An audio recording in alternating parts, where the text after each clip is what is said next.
Well, how convenient. So the coughing is mostly gone, I was about to say.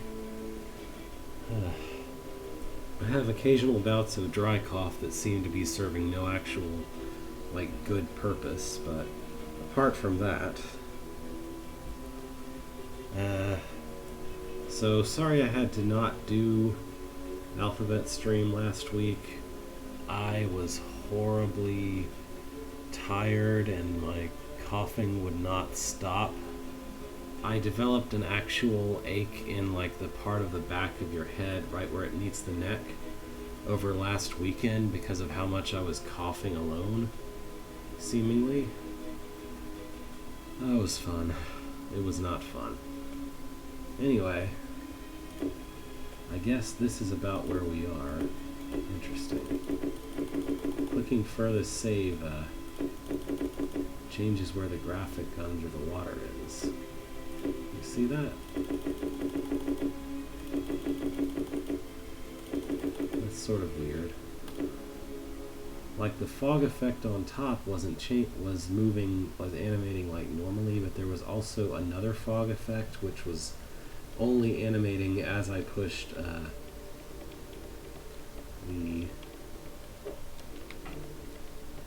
button. Anyway, hello. So a couple weeks ago when I didn't know I was going to go off for a week, but regardless, I announced intentions of going through a bit more of this. I was probably stuck on this room. Oh, that might be the wrong door.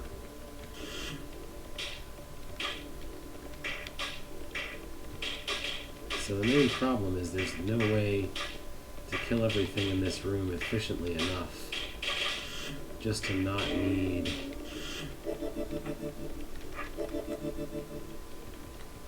more time. Yeah. If you try to kill those eyes, there just isn't enough time no matter what. So I'm not really sure what's up with that, but that's okay. That's where I was before. I think I haven't been to the north or east in split personality, so I thought I should at least try each of these a little bit. So here we're doing something involving a clone.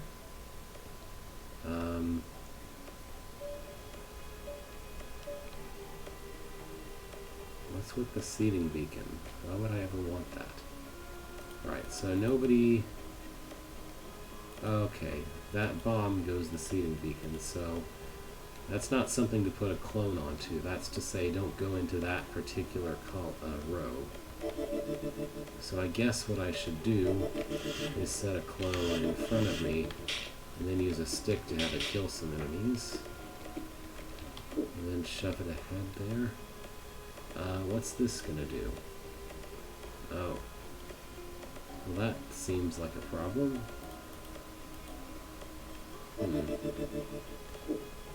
There's not really time to get up there and close the doors. What? Well, instead of there being two swords, I could make it so there's only one sword and two sticks. Because weapon copying is weird. And if I do that, then this clone could maybe pull an eye out of there and use it to do something. No, I can't really... I guess this clone is just stuck here if I try to do that, though. And that's not really very helpful.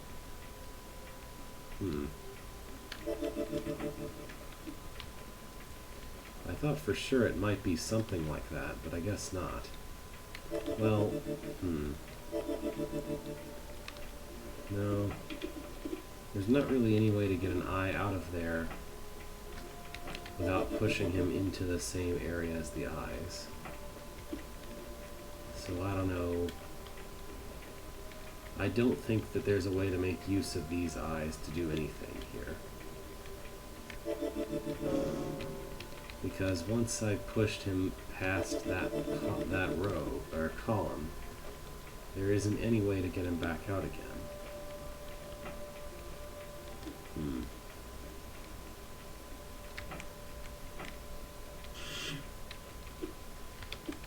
There's no way to use these eyes for anything helpful. Someone with a sword has to be right here when the door opens. And then someone with a sword, someone with anything can be on the other side. But I only have one clone, and I would need 2 clones for that to be useful. Huh. Yeah, I have no idea how this is supposed to be possible. Let's just move on. Okay. What is this mess? So, why would I ever want to interact with this machine? This closes a bunch of force arrows over there. And that closes that. So,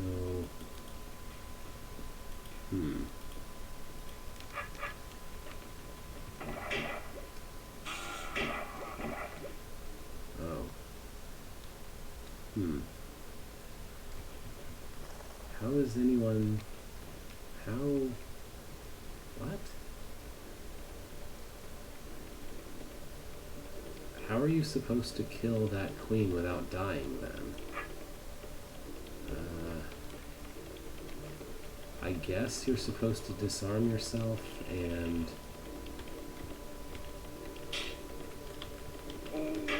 push a powder keg over to the queen?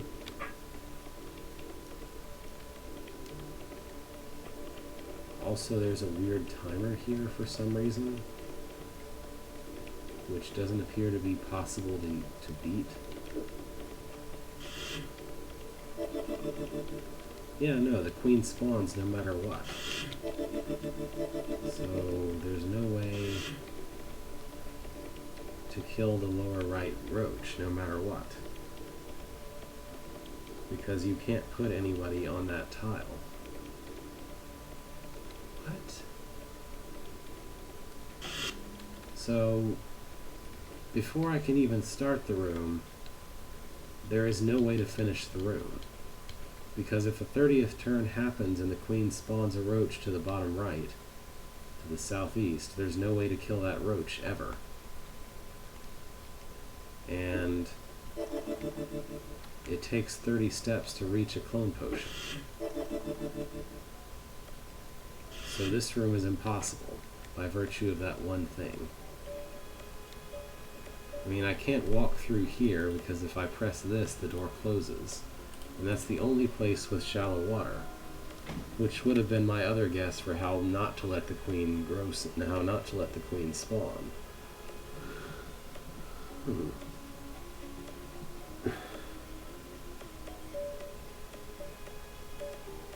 So I have no idea what the purpose of this room is supposed to be, because there's no way to even start it.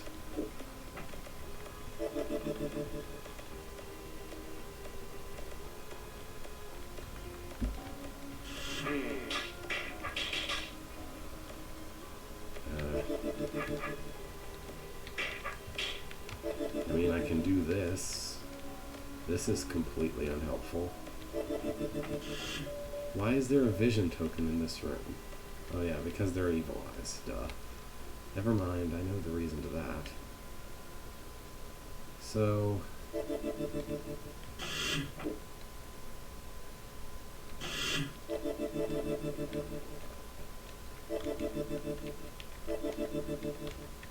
I don't understand how it's supposed to be possible to not let that roach spawn. But it's possible to beat the room otherwise.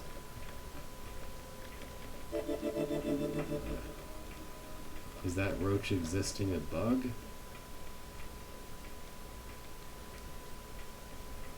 This plate closes that door, And there's nothing that opens that door. So I can't reach the shallow water.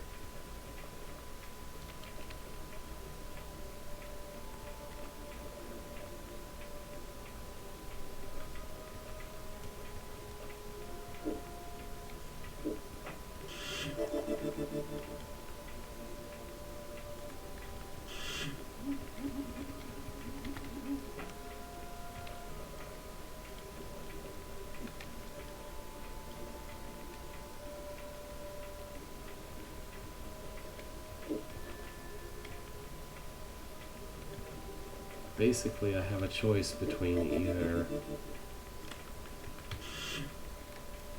not being capable of leaving the room or not being capable of killing the roach.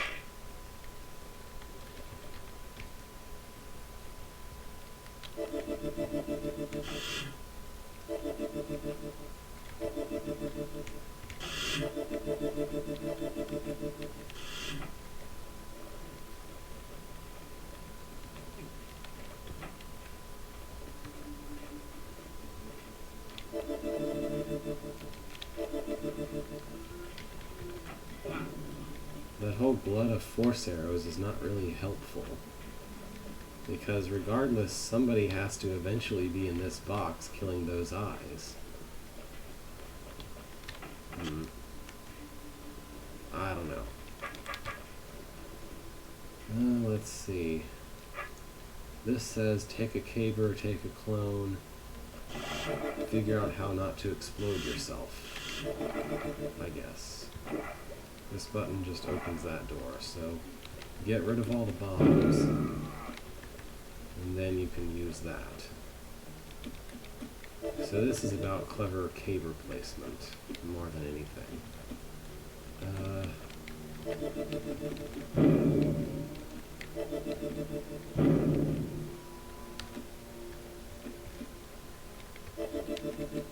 My first guess is to try and isolate one bomb so that I can destroy it without hitting anything else. Yeah, there we go. With that bomb destroyed, I should be able to use this corner area as a safe haven of some sort. Maybe. Maybe not. Okay. Now let's try running along this way.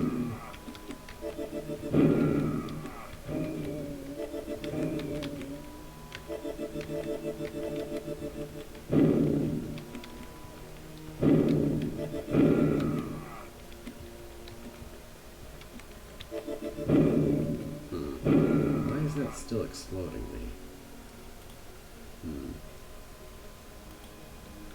There shouldn't be anything... I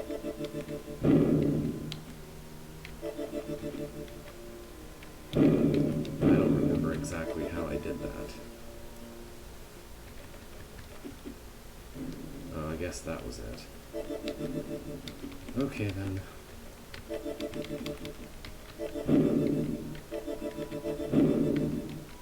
Really?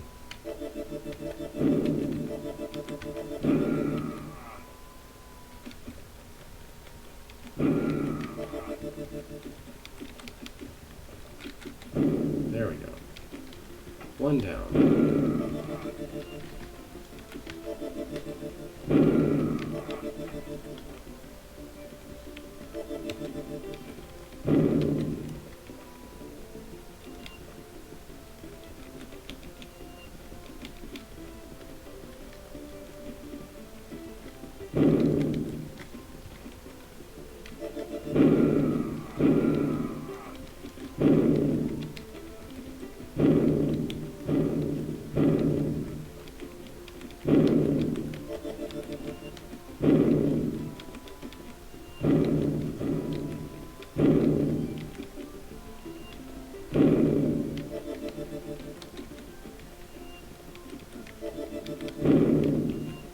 I've never really completely gotten my head around exactly how blocking things with a caber works. I mean, I have some sense of it, but I don't really know sometimes. It's weird because the caber is sort of like a wall as far as the explosion is concerned, but at the same time, the wall, quote unquote, can be exactly where the explosion starts, like on the bomb, but still the explosion keeps going even though it's on the wall.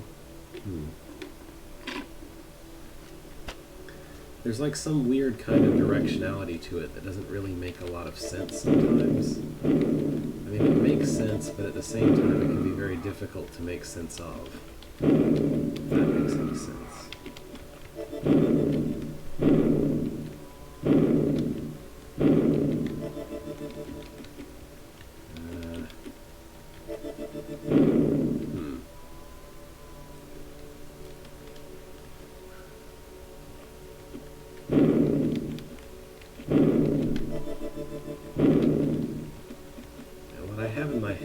One of these bombs has got to have no more than 2 connections, and there must be a way to cut both of those connections off to the other bombs.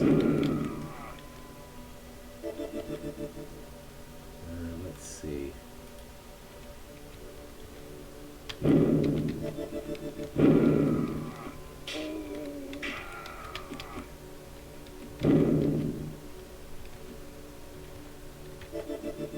This back bomb seems the most suspicious, but I can't find any angle of attack that would work for it.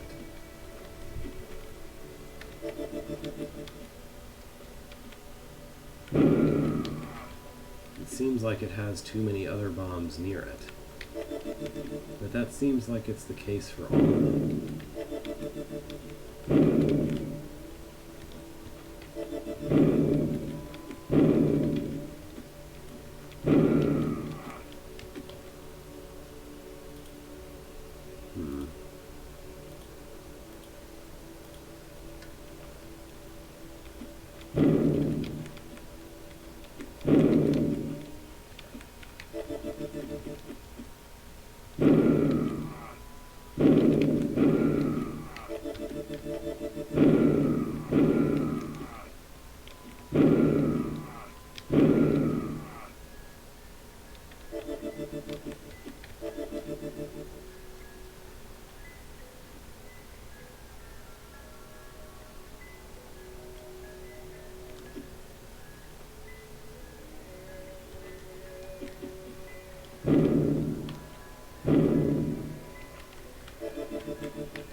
It just seems like the far right bomb is making that not work.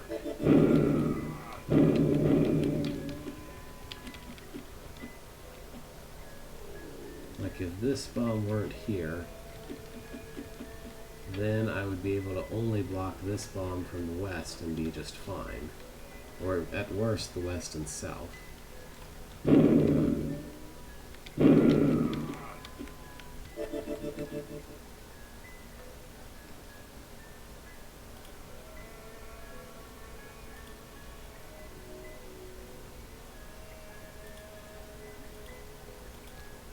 I really wish there were a way to alter the bomb display so that instead of showing all one big explosion, it would just show like what the explosion radius of this current bomb really is, taking into account all cabers and walls.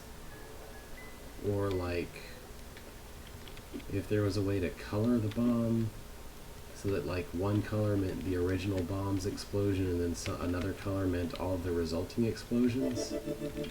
This sort of puzzle would be much easier to understand what's happening if we had something like that.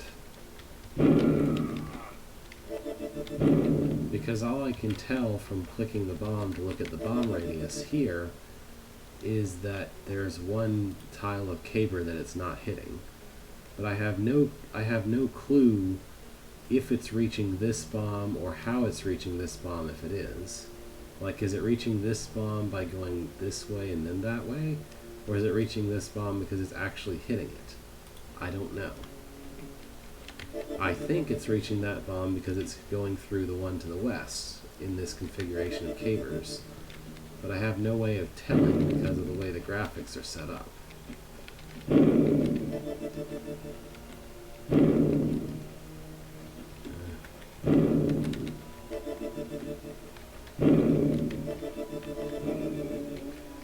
Oh, this almost works right here.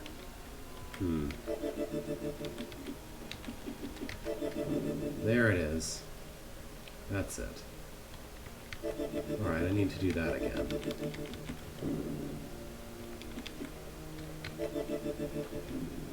And then we can do that. And probably something like this will be safe. Yep. Okay.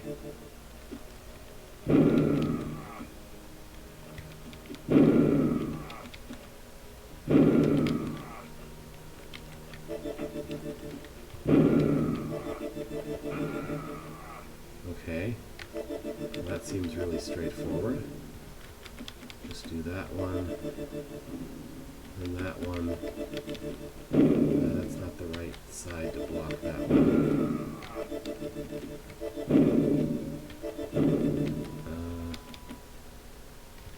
Actually, am I just done? Not quite.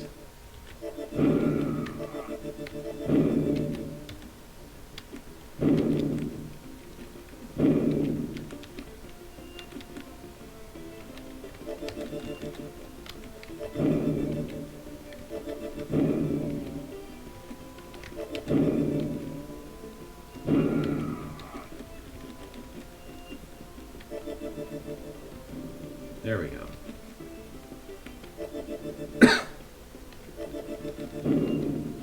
Seems like this should be survivable at this point. By 1B throw. Yeah, it is. Alright then. Now I just do this. Alright. That was very nice, and whoa, what? Oh. Hey, did you know that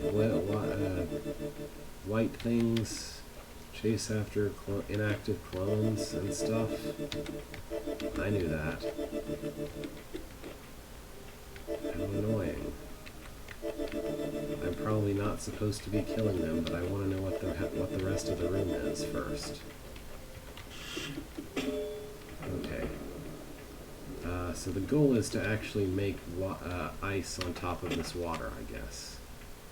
So...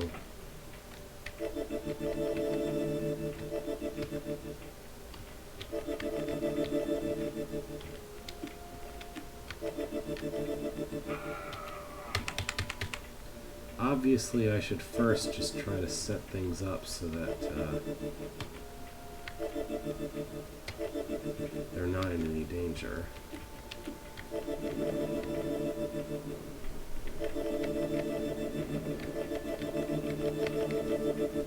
This is a bit of a pain. Really? They can just walk on sticks? That doesn't make any sense. Why can they just walk through sticks? They shouldn't be able to do that. Roaches can't walk into sticks. Sticks are solid. They're solid enough for roaches. They should be solid enough for wisps. Wisps are less solid than roaches. What the heck?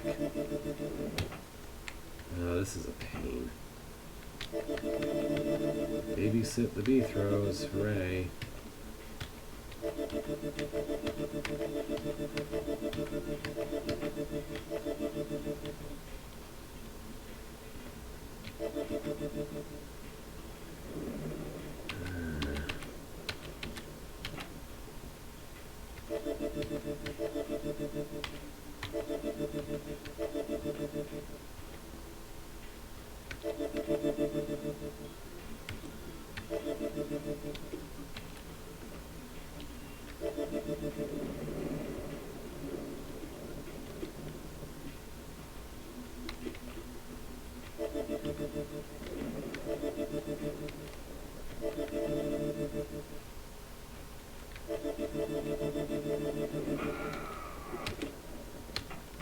Gah.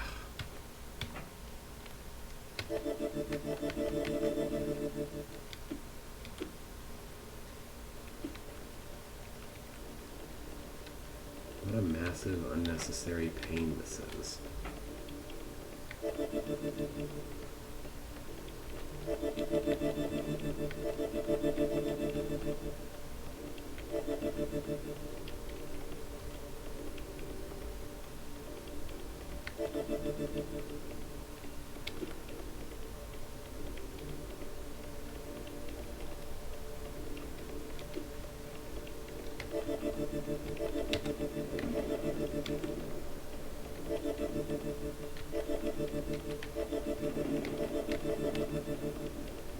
I don't like this room. Let's just do something else. So let's try what's to the east, which was mimics.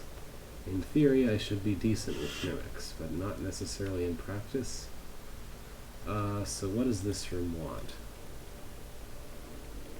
I'm just pushing 4 mirrors onto buttons. Do I need a mimic for that? I'm just pushing 4 mirrors onto buttons.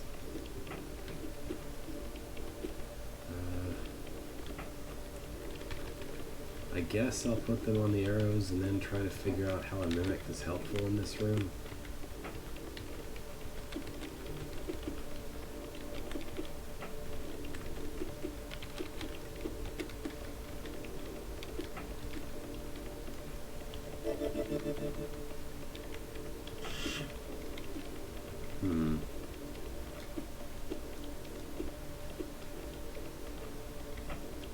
I mean, I can push it that way, but that's not really what I want.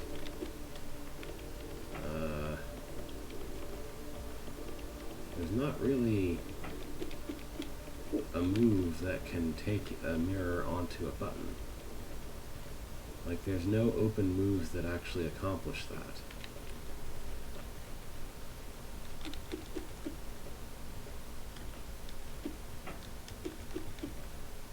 What?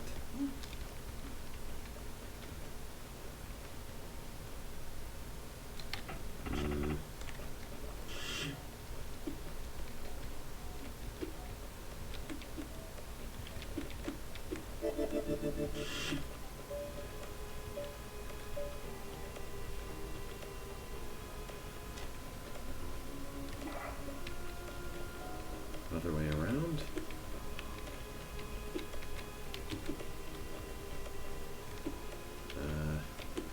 If I can achieve that.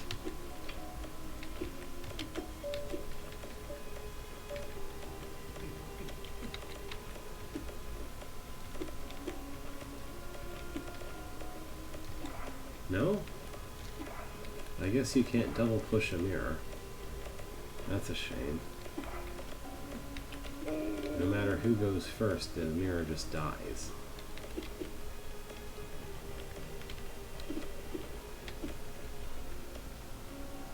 I mean, you know, if there was a monster there, this would work fine.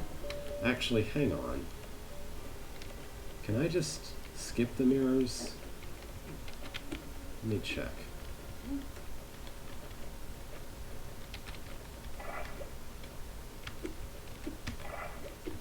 Really? Shouldn't he hit the brain first?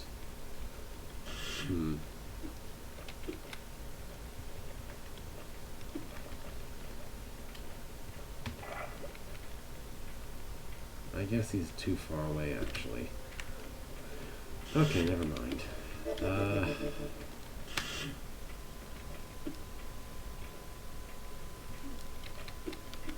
So I don't really know how this is supposed to work. There's definitely no way to push the mirror in over here without sacrificing a mimic, which is obviously not what I'm supposed to do. And there's no way to double push a mirror over water, apparently, even though you could double push a creature over water just fine.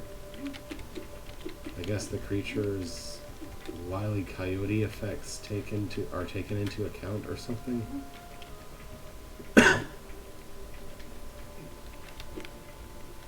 Or I'm misremembering what would happen in this situation. That's possible.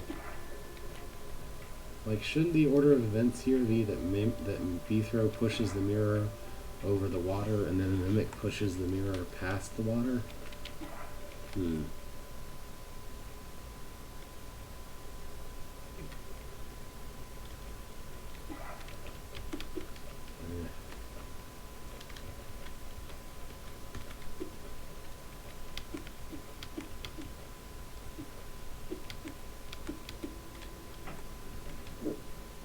Okay, that's what it wants. But just do that, exactly that 4 times. Is there a good reason to require that 4 times? I mean, once you know how to do it, it's literally the exact same movement 4 times. I have an appreciation for symmetry, but this seems like a bit much.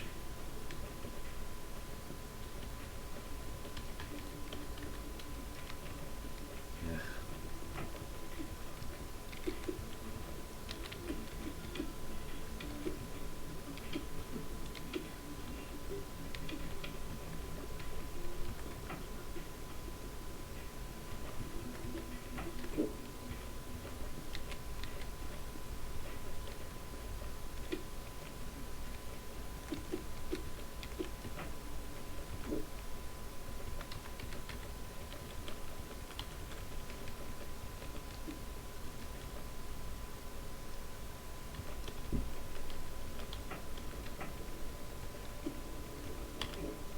Right then. And then I can just go have the Mimic push that brain off into the water.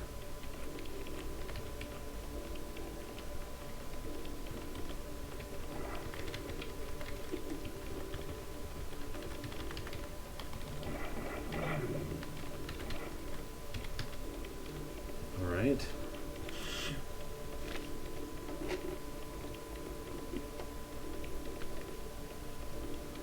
I see this room has an Umtwitch in it, as well as a rock golem saying you need to go down there for some reason. Somebody can push this button and open that door.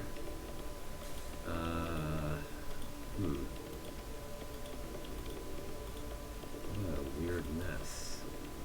Why do I care about these doors being shut? I guess I need to open that door. And something is going to blow that up.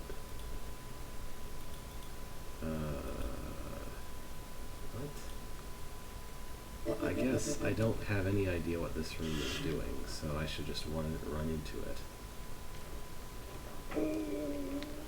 Okay, so I can't push that myself. Oh. I thought that was a purely diagonal 3 tiles, not an extra tile going the other way. That makes things more irritating, for sure. For sure. So I need to make some kind of magic double move here, wherein the Mimic pushes me after I move a turn.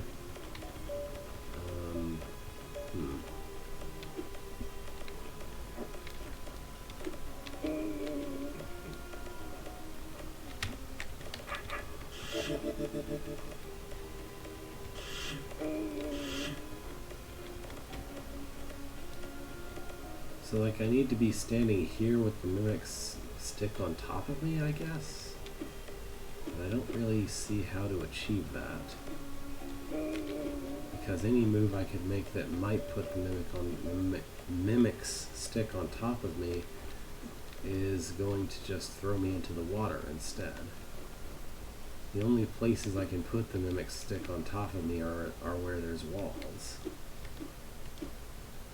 for it to bump against.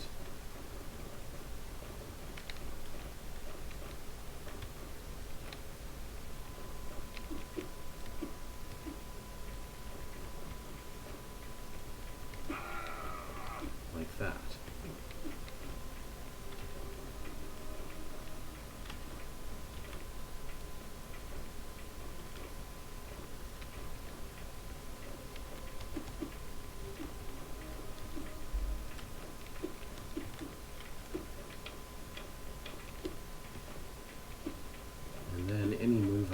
Away from this is just going to land me back in that kind of position,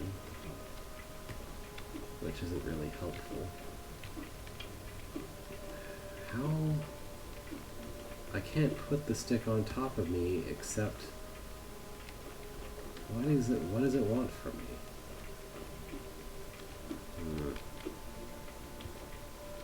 There's no way to get a double move from here unless there was a wall here. But there's no walls here. So this is impossible, I guess.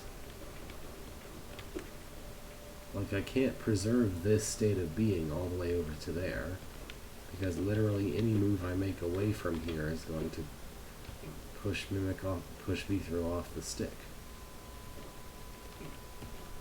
I could do this with a time clone, but not with a mimic. I can't though, because there's no walls on the west side. I need a wall to be on my west, to be on the same. I need the mimic to be on one side of me and the wall to be on the other. And there's no walls to my west side at all, except for the end of the screen, which I guess I could use, but what? I can't do the golem thing later. It's the only way to reach the east side of the room. The only way to reach the east side of the room is for the golem to open that door and for the briar to open that door. The briar opening that door requires somebody to step here and die, so that has to be the mimic. There's no way to use the mimic for anything else. The only way to go to the east side of the room is if both of these doors are open.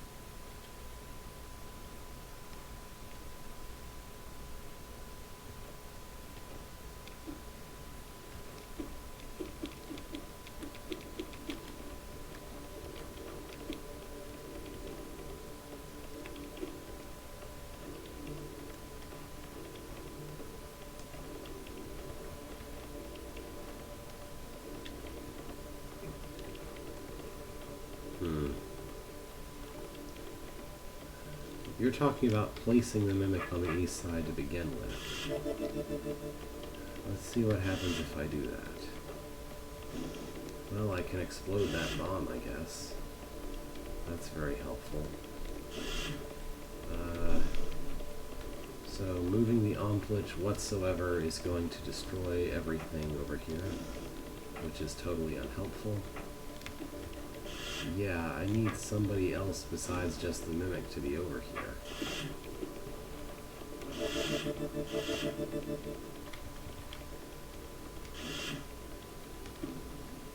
I mean, I guess the mimic could just directly hit this button, but then there's no way to open the other door. But no. Someone has to be here besides the mimic. This here is something where the mimic needs to push the Omplitch off of this button. Someone needs to push the Omplitch off this button at the exact same time as somebody else stands on this button. Otherwise, there's no way to hit that cracked orb.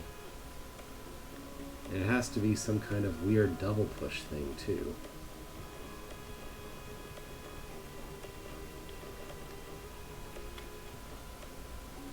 Because otherwise the Omplitch just kills.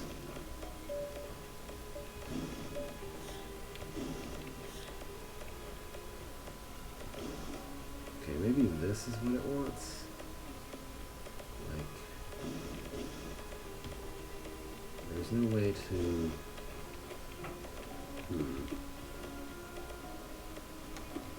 No, it has to face that way.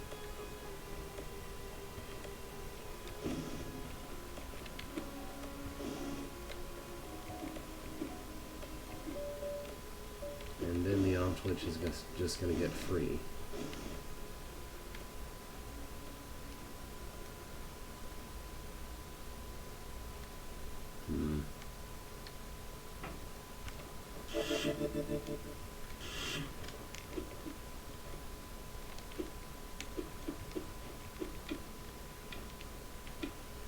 Maybe I can do that. There is a wall to my north, but there's also hot tiles all over the place. Once again, the only way to move twice in one turn is if the mimic's stick is on top of me first. So it has to be placed in diagonal configuration.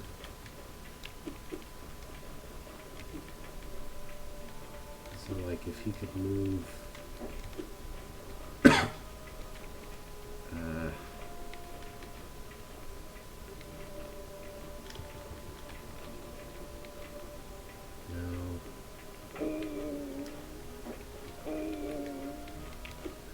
Yeah, I would get a wall that I could use to get south if I could hit this. So how...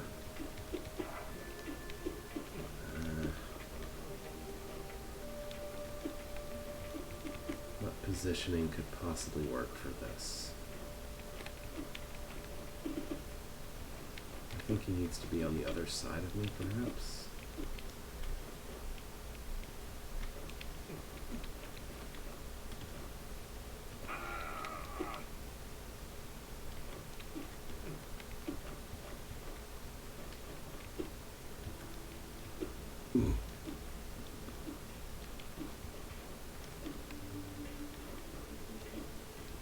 I don't think so. Because if I... okay. Any turn that I push the Mimic is stunned because his turn comes after mine. So if I push the Mimic can't move.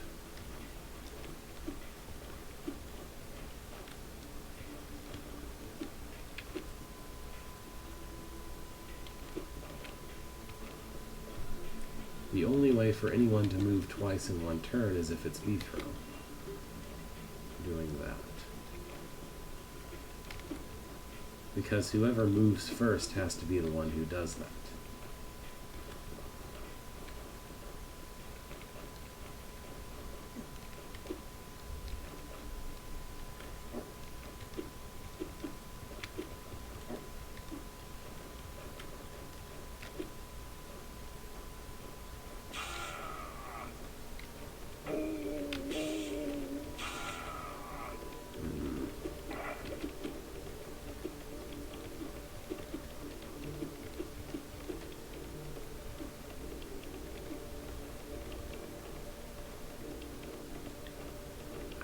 I don't see how to set this up moving diagonally.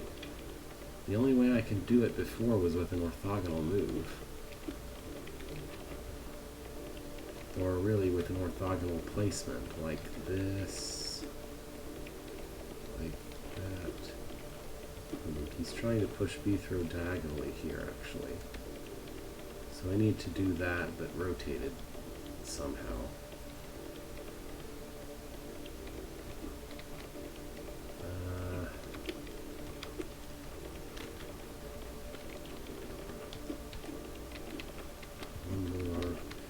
I see what the problem is with this setup.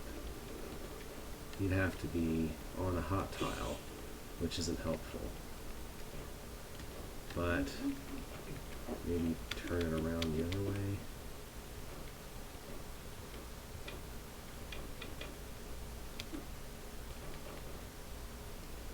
No.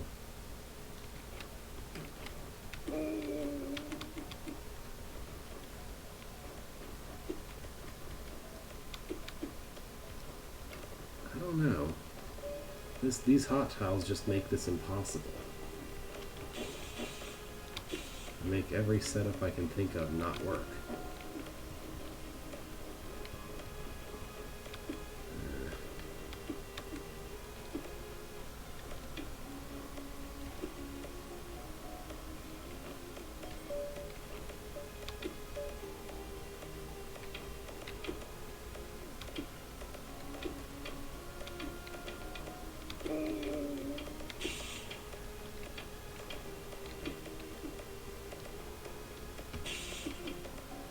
Mimics can't really accomplish a mutual push, usually. Because instead of mutually pushing, the Mimic just gets pushed. I guess this sort of works, but this doesn't place... This still doesn't place his stick on top of me, which is the only thing which is the one thing I need. And it doesn't give me two movements at the same time.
I don't really think I can achieve that.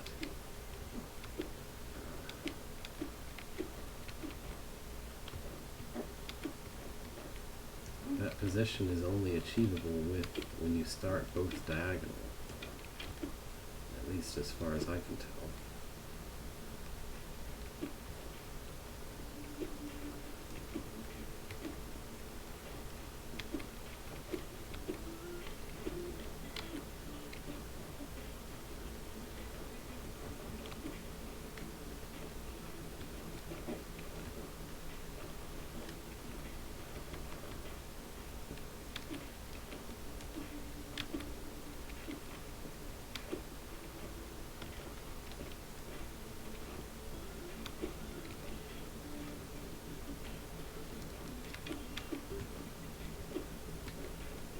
I still don't know what you mean by that kind of position.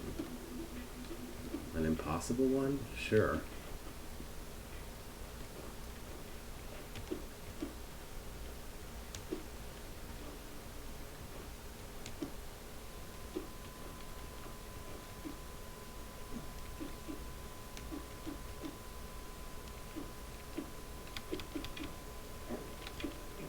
Like, this is the only position you can be in, is with crossed sticks like this, if you want both of them to push the other. That's the only one that works. Anything else, you're going to have somebody push and the other one not be able to push.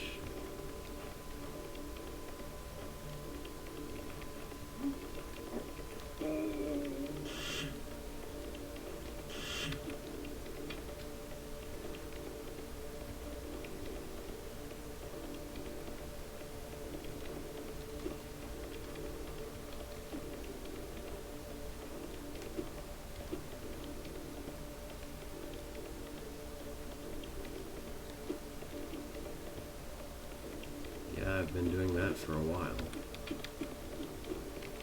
That was one of the first things I did.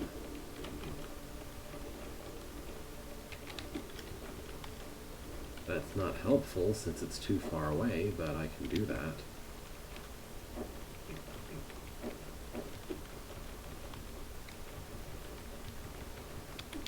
Like this.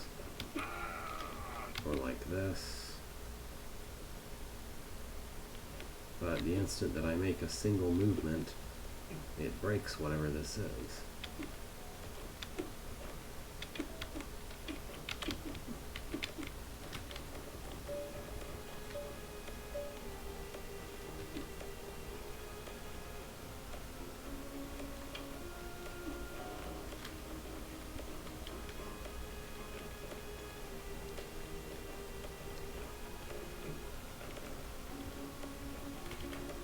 They can't be orthogonal. If I try to place them like that, the Mimic will just either get hit by Beethrow's stick or push Beethrow away. More than likely, the Mimic will just get pushed away.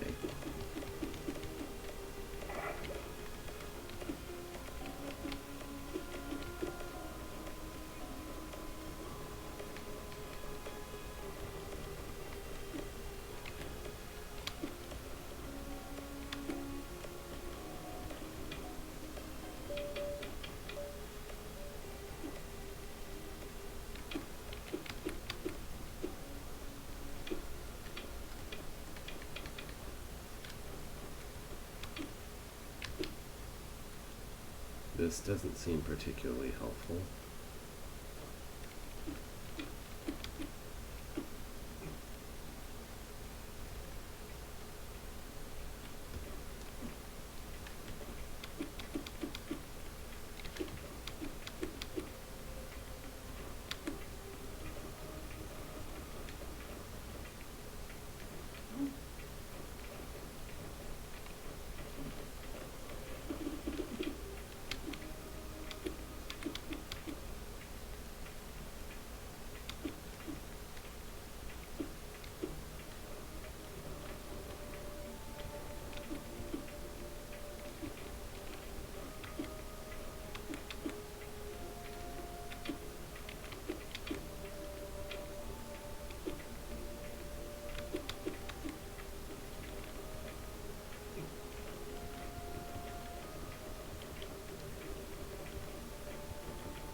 found another way to push B-throw instantly off of the Mimic stick, which isn't really helpful.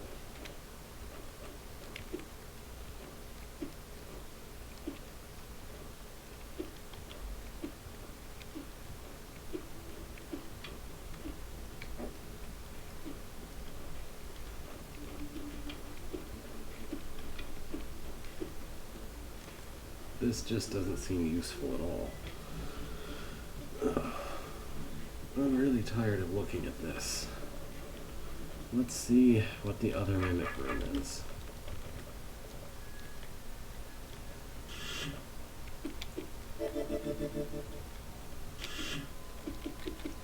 This seems relatively straightforward, if very irritating. The idea is to somehow both push the Mimic off of that roach while also keeping the roach from going too far to the west. That I can tell.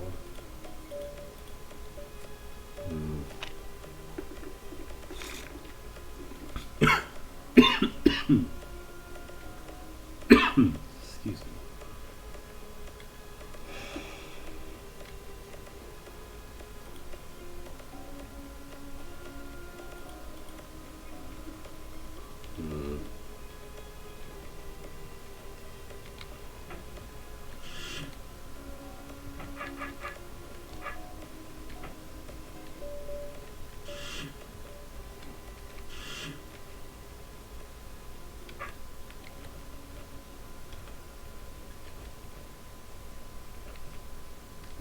The factory is something like this.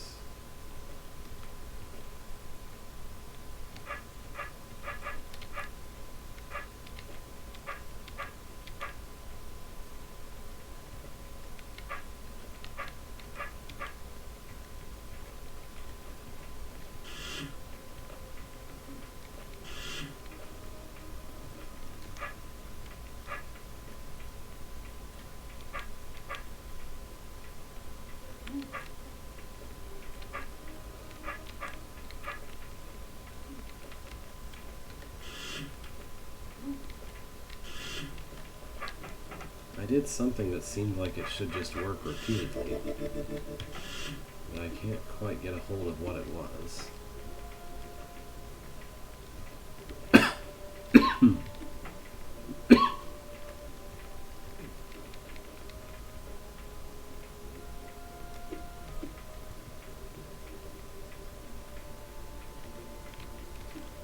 Seems like the first thing is getting B-throw out of line with the Mimic, so that the roach can move past the Mimic naturally.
Okay, now I can see, mostly.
Just one too few vertical tiles to actually use what I'm thinking of doing, or so it seems.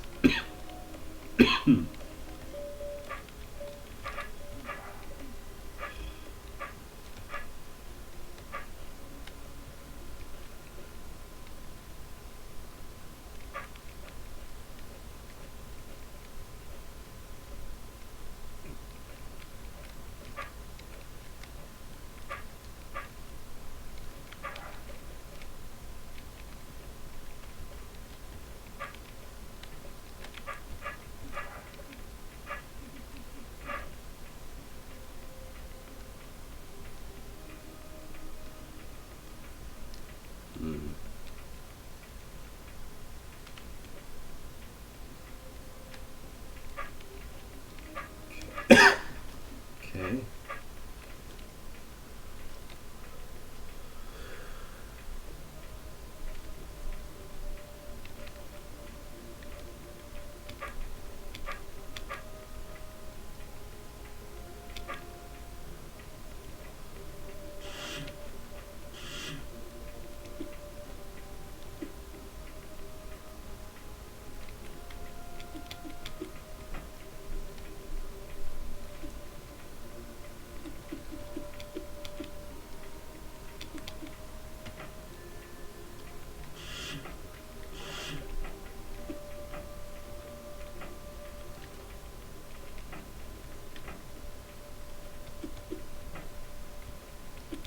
I'm not sure if this is simple, but it does appear to be repeatable.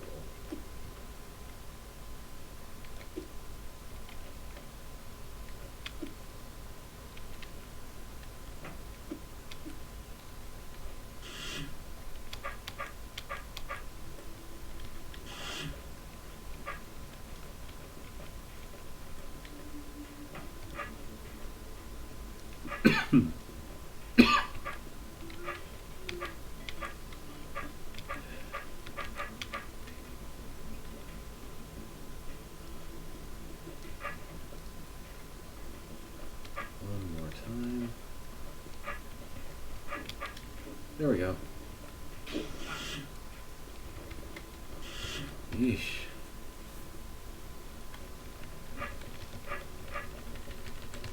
Let's see.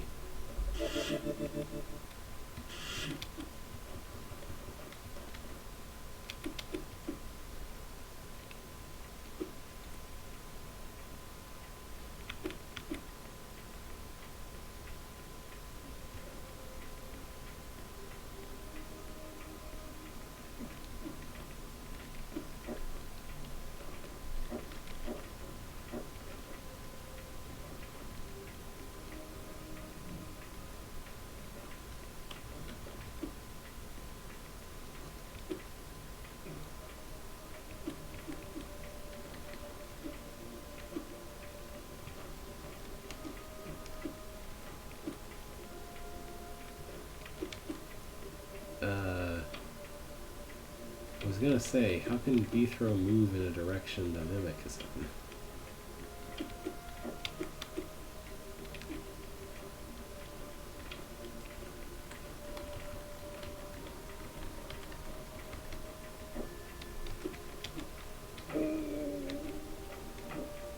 Okay, that apparently worked. Right then, what a giant pain. Now, going south should be slightly less painful, because I basically know how to do that.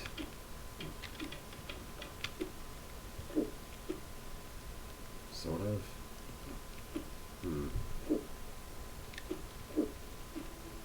I'm moving the wrong two spaces here.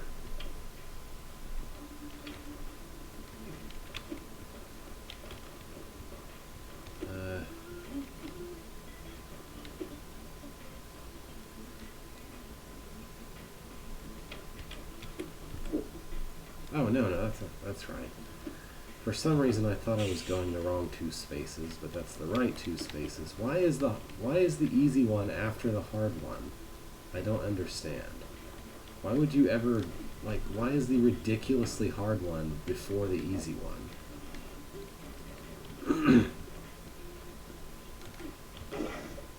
Oh, that's not what I want. That's not what I want either. Alright, I need to change his relative facing.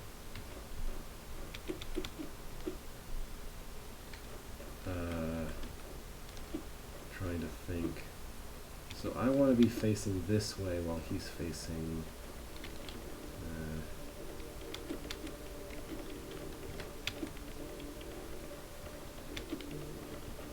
I want to face southwest while he's facing some... southeast while he's facing some kind of west, maybe preferably completely west? Yeah, that should be best. Oops. Oops. Oops.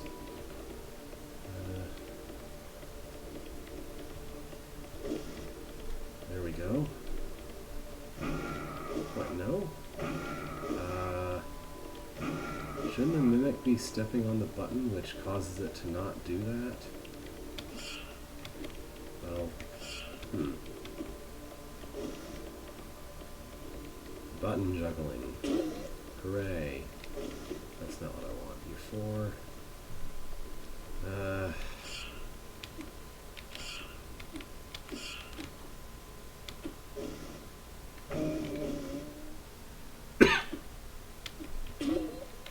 Would you stop pushing that orb? Stop destroying the one orb I need alive. Crying out loud. Okay, there. Perfect.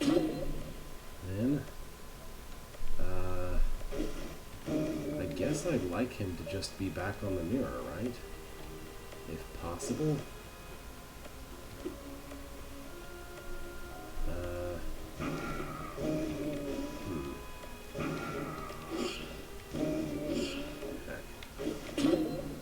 Well, I pushed the button. So now what? He's just in the wrong place.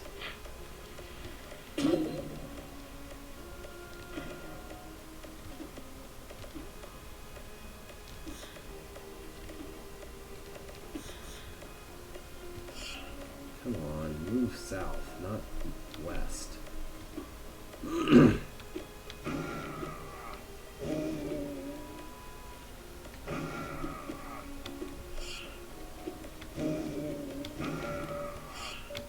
This toggle bomb is really irritating. I don't really know what I'm supposed to do against it.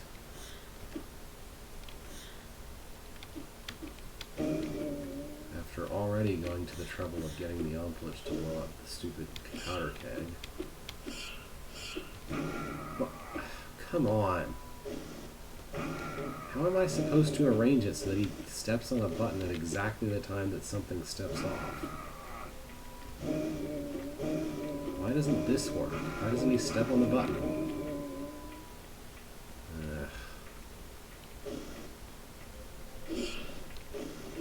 I don't know what you're saying, but anyway.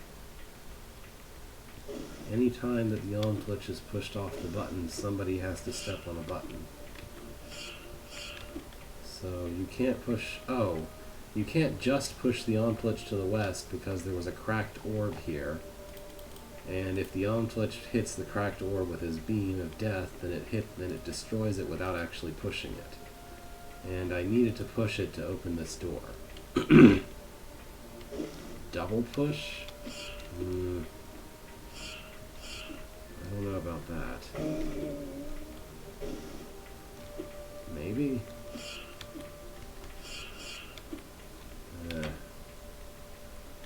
Let's see if I can make one of those work. In theory, at least as far as I can remember, a double push functions when a creature is being pushed by Beathro, by whoever moves first, and then by whoever doesn't move first after that. So I need these two to align their facings a little better. Oh. There we go. Then I need Beathro to be on the right, and this guy to be on the left. Can I double push here? I'm not really sure there's room.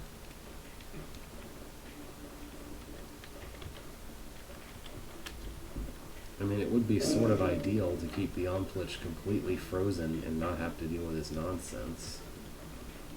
But I don't know if I can push here.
Sorry about the coughing.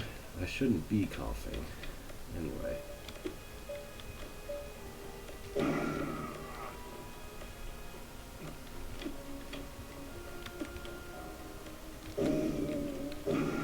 Why is this not working? Another tile that way? There we go. This is probably exactly what it wants. Alright, that orb, I'm obviously just supposed to double push a Mimic over to the right. That's why we have another Mimic potion here. I'm supposed to grab another Mimic and place him and face him east and then double push him to the right somehow. So it's a question of how do I double push in this position, I guess.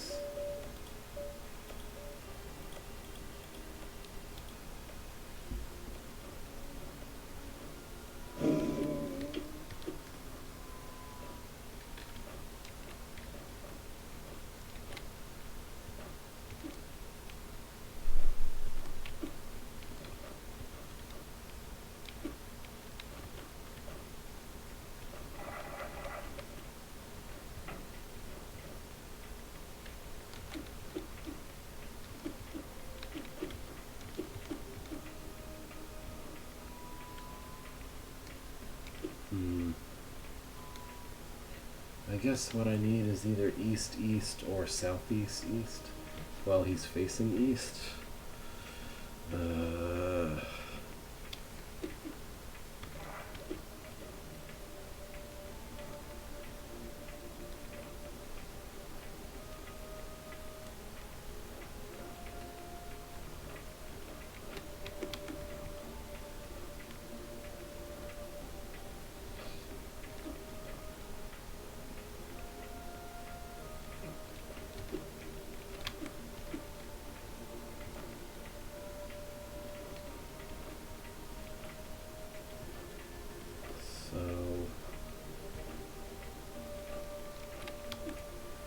Way to push him southeast. I could either move this way, which seems unlikely to work, or I could be moving southeast, like this. So he should be facing the same way as Beefro. And after that, the other one needs to move east into him.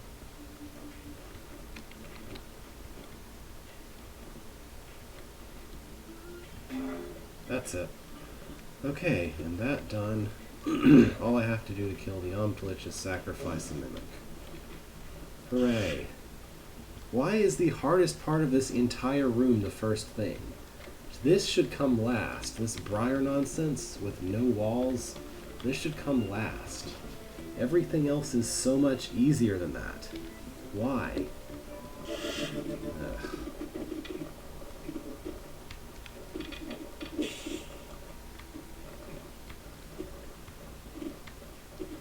I mean, it took me a while in the Omtlich, but realizing that the entire room is about double pushing makes it much easier to see that you just need to double push the Omtlich too.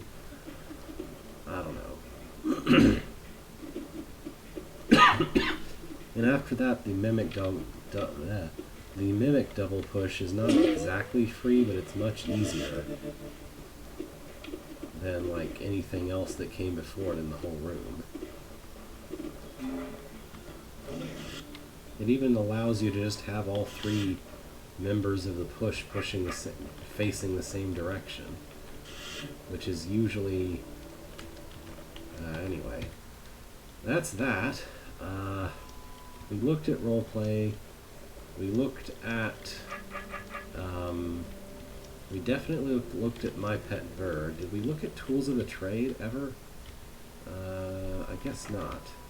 Right. So this says. A Smite Master needs to be ready to use the necessary implements to get the job done, whatever they may be. Sometimes a sword just doesn't cut it, or sometimes only a sword will cut it. Alright, so let's see. I have a fairly distinct memory of actually trying out some of this one. Not necessarily successfully. This room is a complete nightmare, is my recollection. This room is just a complete nightmare, everything at once, why, that kind of thing. So the pickaxe, for reference, the pickaxe can completely destroy these guys. Yeah, I was pretty sure that blank canvas, I just wasn't sure about this one. So, what does it want me to do with this? I don't see how to survive more than one turn in this room. Maybe if I enter really quickly and hit it from the west, from the east? No. I don't think that works either.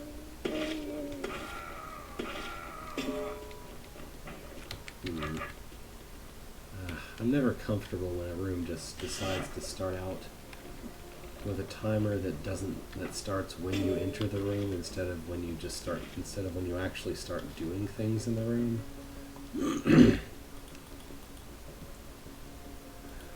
Oh, what is this nonsense over here, by the way?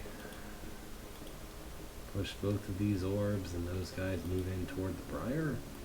I guess. I don't know.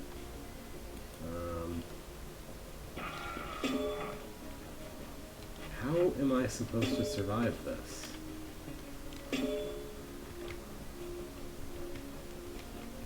Like that's... oh.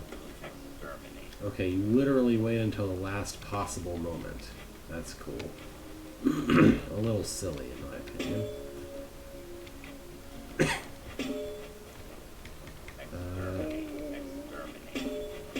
Okay, the Briar will cross this bridge, and then it will eventually push this button for me.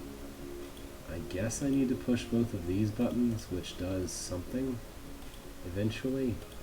Okay, we hold that down. How do I open... oh.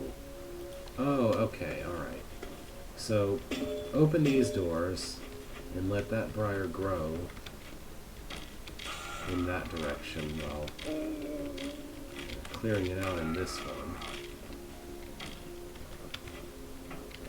Just need to wait a second.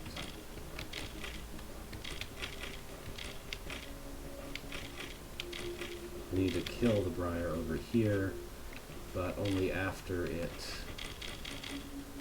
grows across that bridge. I don't know what the tunnel setup is about, but hopefully I don't need to find out. Does anyone know why that tunnel setup is there? There's just two tunnels that are awkwardly present. That's entirely possible. I've seen other people stream this before.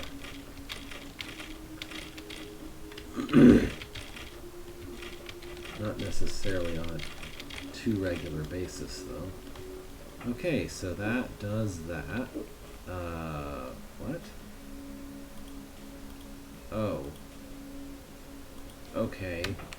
I guess I needed to babysit that Briar because we can't just have a nice room. Excuse me, I have to go babysit the Briar here so it doesn't destroy the orbs. Because that's reasonable. I mean, it is, but it's still annoying. That explains this tunnel, too.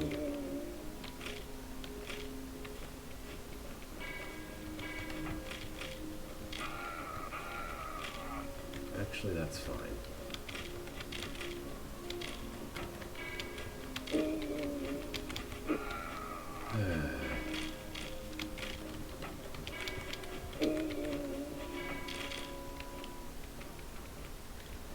Well, that's sort of fine.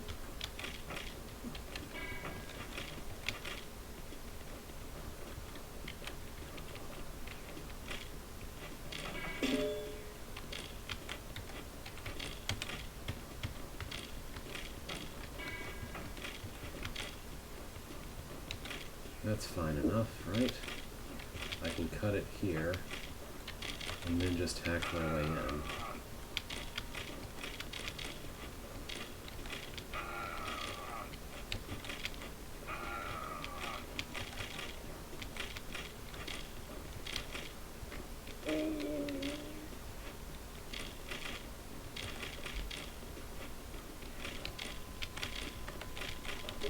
There.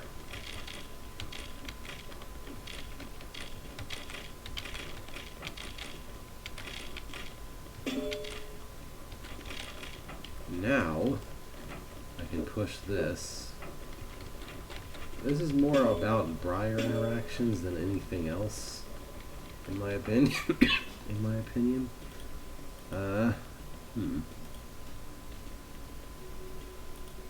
What?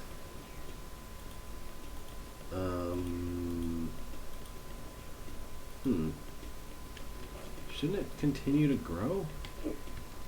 The Briar should continue to grow here. It's already past the Force Arrow. Do I have to babysit Briar all the way over here to hold this stupid button down? Because I really don't want to do that. You know what else I could babysit instead? The one surviving construct. Let's babysit him instead.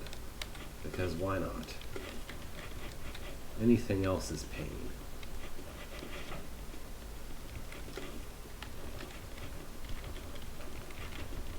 Yeah, hot tile's good. And I'll just sit up here.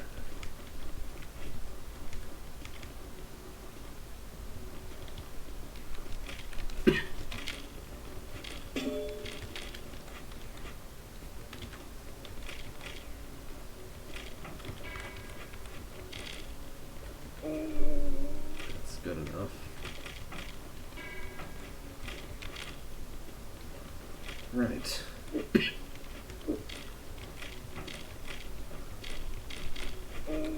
Almost. Let's just give it a moment.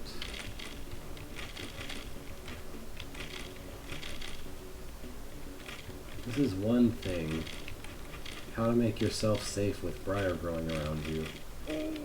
For some reason it's come up a lot. Sorry. For some reason this comes up a lot. That's a necessary aspect of my own rooms. I guess I need to kill the briar next to him.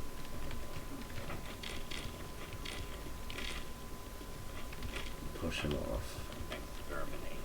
Yeah, exterminate. Just get around that tunnel. Thank you. I've heard exterminate enough times already. What do you want to bet I have to kill him on turn 30? This just strikes me as the kind of room where that would be a thing I had to do. Am I on the right phase to do it? Let's find out. Not quite. So to get on the right phase, I just need to push twice somewhere, I guess. Probably. There we go. Kill him on turn 30. Push both the orbs. And run back.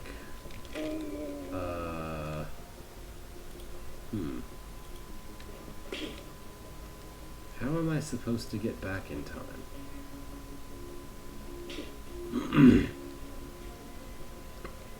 Maybe I should wait a little longer to open these doors? I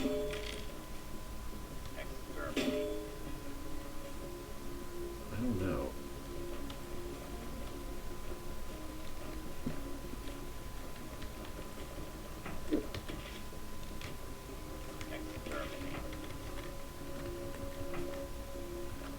So if I do this, I don't know, it's still gonna open the door.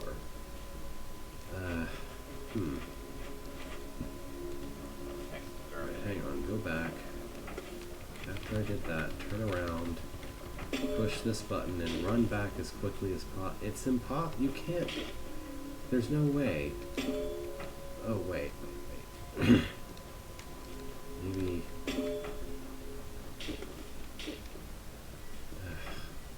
This is really finicky timing, though. Okay, that's what it wants.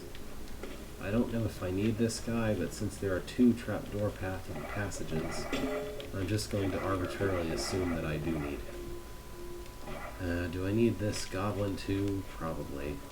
Why else would there be briar here except to make an irritating challenge of let's goblin while there's briar? Alright, what else? There's a trapdoor gate, but there's no way to make this guy definitely hit that trapdoor right there.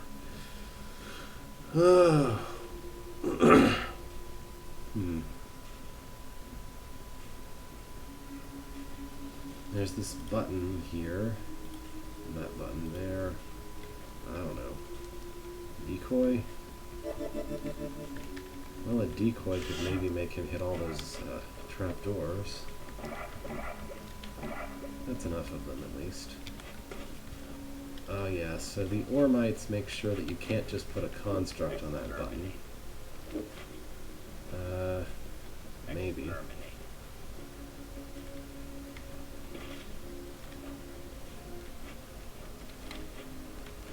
Well, actually, I might be able to just push the construct in there as he wakes up, if things are positioned well enough. And then he would be stuck there forever.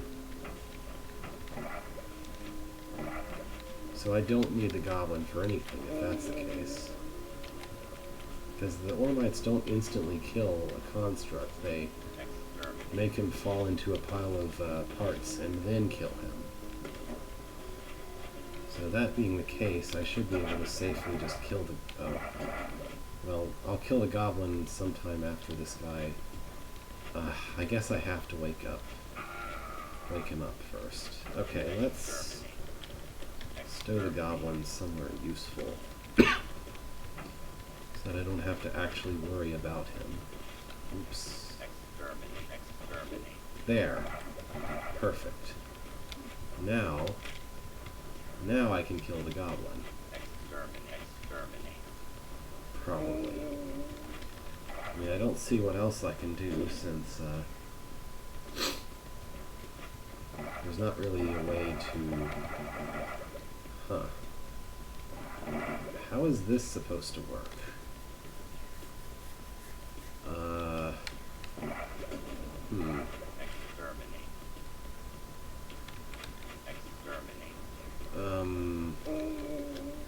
What? There's no way to get all those trapdoors. Because the construct has to be holding this down. There's no way whatsoever for the goblin to hold that down. The goblin will not stay here if I go over there. I have to push the button with a construct who's there, because there's no other way to get there. What do you mean blocking the construct with the goblin? What? I don't know what you're talking about. There's no way to do that that's useful.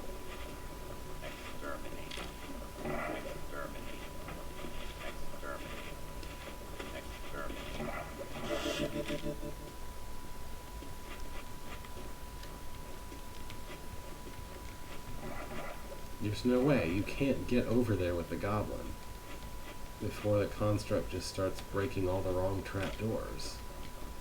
The goblin's not going to be in any position to block the construct no matter what. The only way to get this corner trapdoor is by putting a decoy somewhere up here. There's no other option because there's no way to use the goblin for that. The side of what? What, this side? That's not useful. I don't know what you're talking about.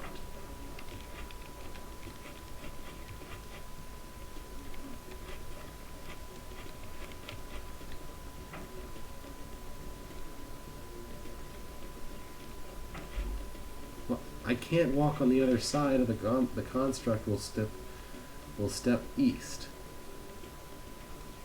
That's the whole problem. That's the entire reason I need a decoy. If I go any farther east, the construct will just be in the wrong place. See?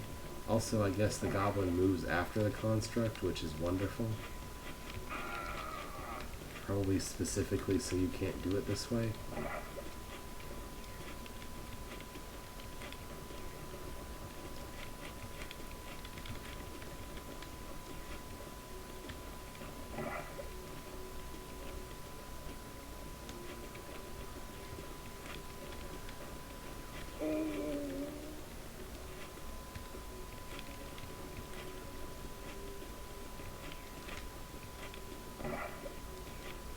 The goblin cannot do this.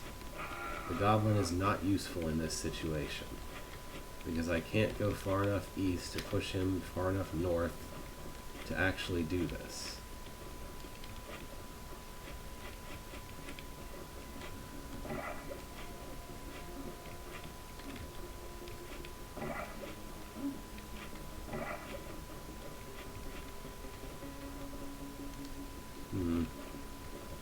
Well, if the decoy could at least be on this side of the room,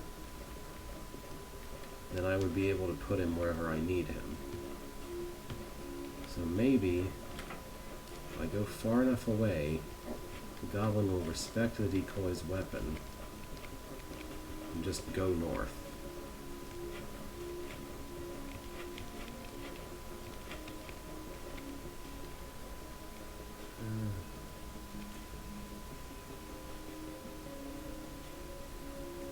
There's not really, like, there's force arrows and the trapdoors do this.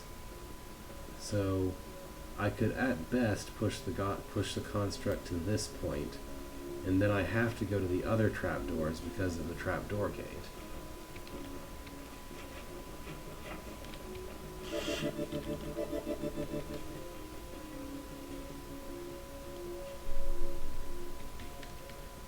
Wait. about that? Does that work? Can I get them? Can I get them off of there, out of there, if I do that? Oh, hang on. I destroyed a briar I don't want destroyed. Way back here. Okay. That briar I want because it can keep the goblin out of my darn way. Okay, you stay there. Stay there. Hmm.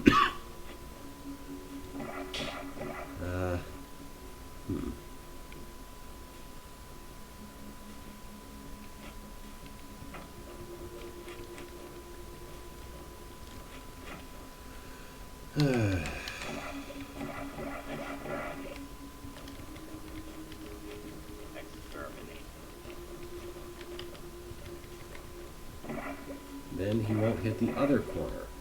The only way for him to hit the first corner is if I'm to the west of him. And then the only way for him to hit the other corner is if something is to his east, or, you know, if something blocks him from going south. That's the whole problem.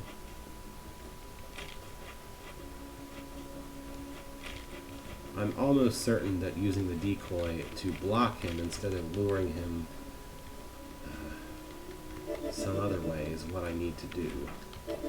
But I didn't quite do it right. Maybe, hold on, stop, no. Okay, let's see.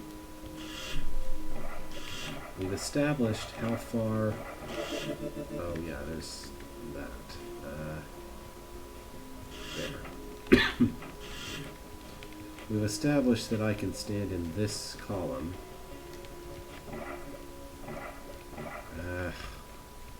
No. Man, I can almost do it like this, but then there's no way to push the decoy out of the way and make use of him again.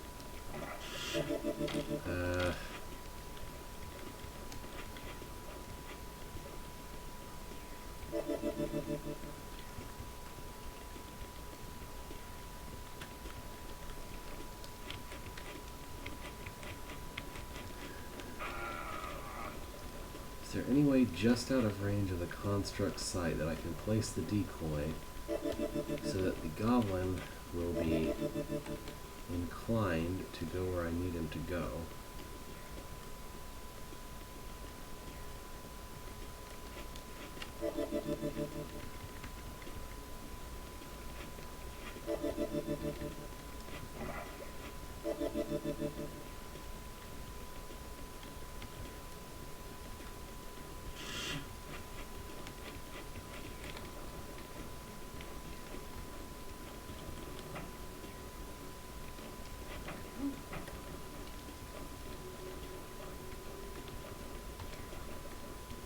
Come on, go to the decoy, please.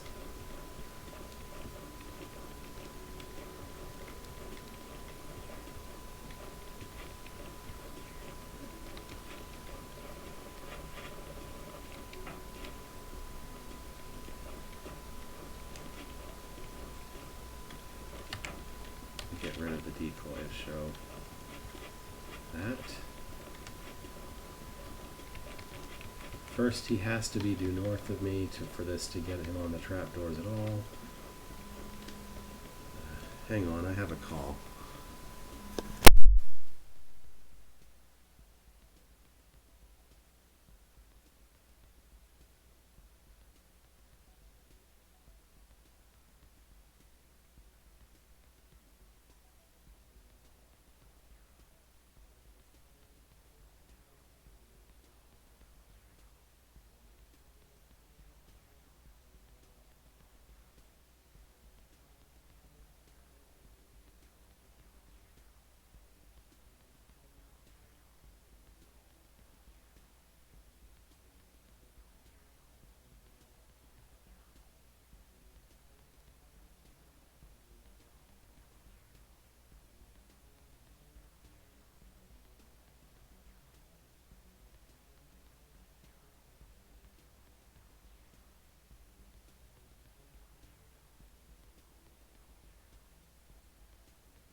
back.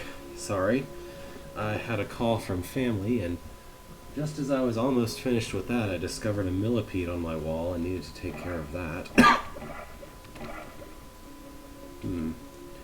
I bet if I have a decoy over here facing northwest, the goblin should run away from him, right? Unless I miss for...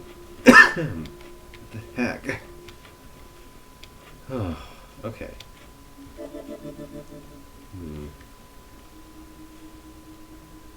Southeast where the goblin is now.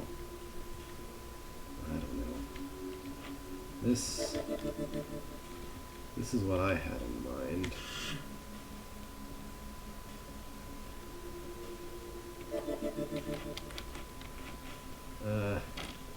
The one issue of decoy placement is that he can't be too close to the construct. Like, he can't be anywhere north of here. This is the row that this is the northmost row that the decoy can be in, unless he's way to the west, because I can't have him pulling the construct over before then. So I think what I should do is put the here. I don't know how you're expecting me to be able to delay the construct. Like, I don't have control over the construct and whether he wants to move or not, except for my own position. No?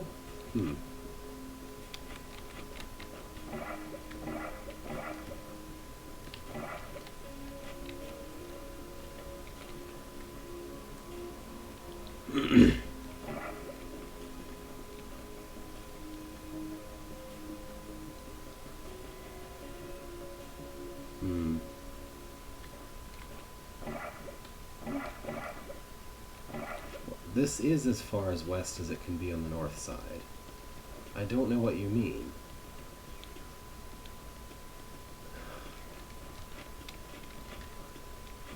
This is as far north as the goblin goes, since he apparently doesn't care about the...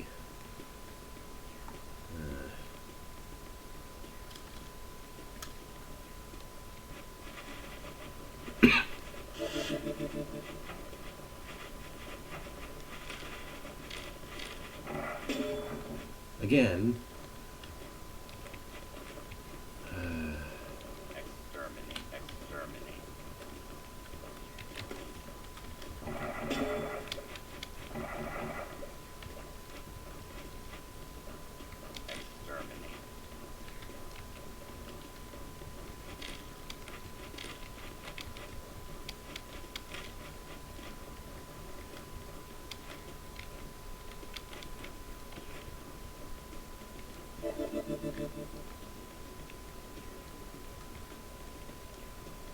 as soon as I move into the into the column to the, where the goblin is right now, as soon as I move into that column, in fact, as soon as I move onto the bridge tiles, the construct will start just heading along the trapdoor path merrily. And I guarantee you he's going to be back in the exact same position by the time I get the goblin to the north. So this is not helpful. Also, if I want to collect the decoy potion, I can't do that except for putting him onto the...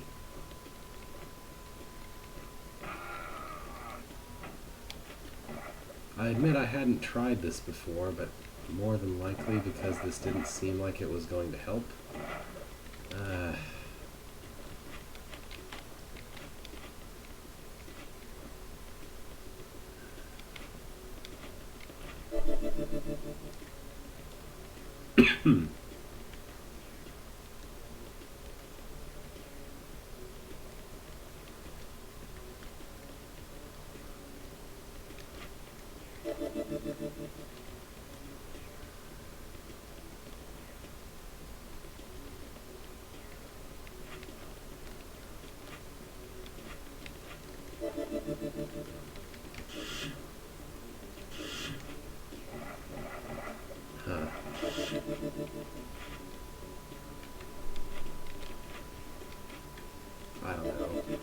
This room is a pain because it's like there's all this other stuff that's like cool puzzles before, and then there's this complete nonsense at the end.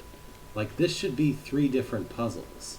There should be a puzzle for maybe like this part, and then a puzzle for this part alone, and then a completely separate room for this nonsense.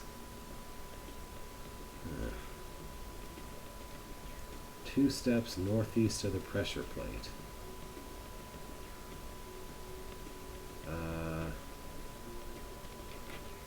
Which pressure plate?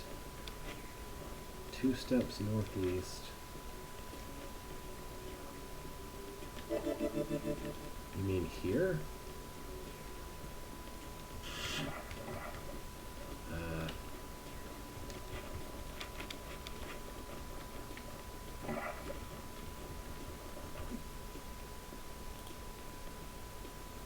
That's too far away. Before the construct can even notice him, he's going to...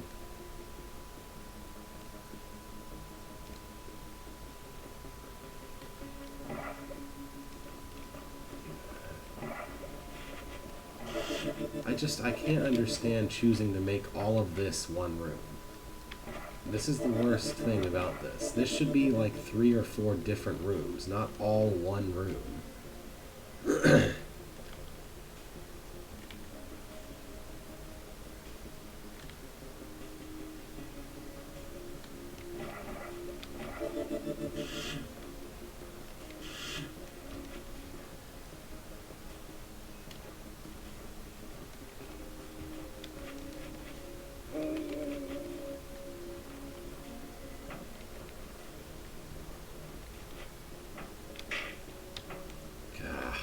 This is just whatever. I think I had this exact complaint about this room before. Like, it shouldn't be one room. It needs to be multiple different rooms. What is it we do here?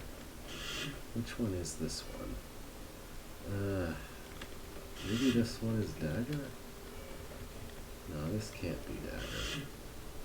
Is it spear? Is this spear? Maybe this one is stick. It's kind of weird where the weapons are placed if this is supposed to be the stick.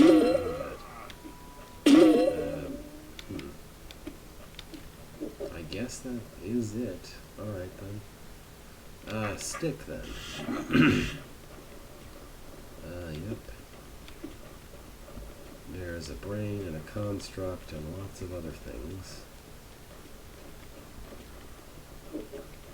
I guess I'm capable of standing here.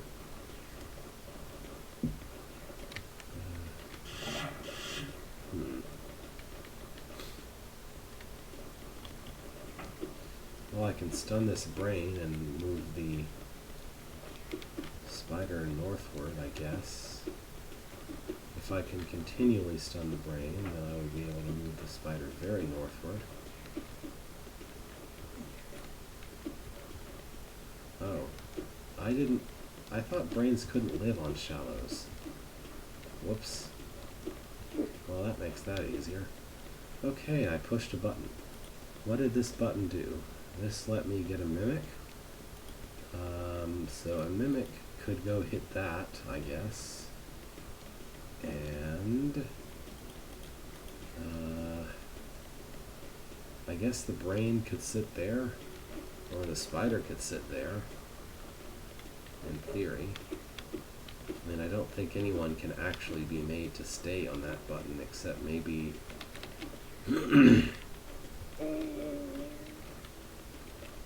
except possibly for the brain, which there's no way to push him there, or a dead golem.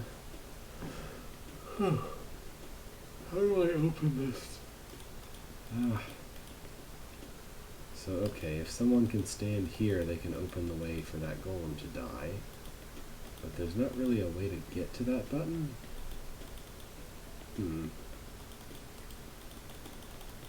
I don't see anything attached to that. Oh, okay.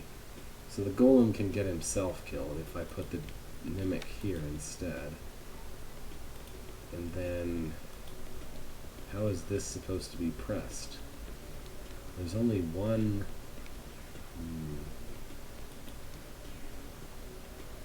There's only one Mimic Potion, so he can't be in both places at once. So... who can push that and how? I doubt I need to... I doubt I'm supposed to kill that yet, but I don't know what else to bother with for now. No, he can't be moved. There's too much shallow water to get him anywhere useful. For that matter, I'm not really sure how to kill this brain, now that I think of it. Maybe... no... Maybe, but I can't free that. There's no way to free that golem, because the instant the golem moves east, it's just going to open this door and kill itself. And there's also a nice hot tile here to prevent it from getting out, possibly. I don't know.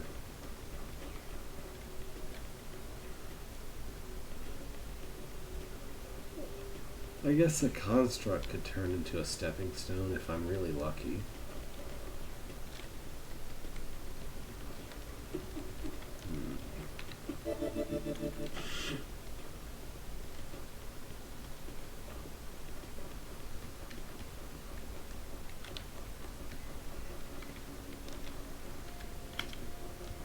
I hope this is the force arrow you meant, and not the other one.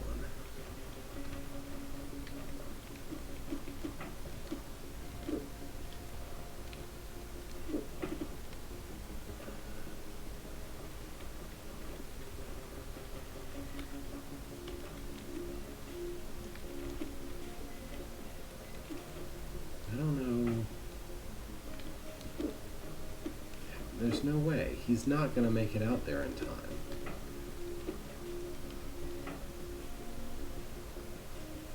Especially since I have to stay in line with him the entire time. I guess I need to somehow align myself correctly to be able to juggle this. I'm not really sure what alignment could possibly achieve that, but...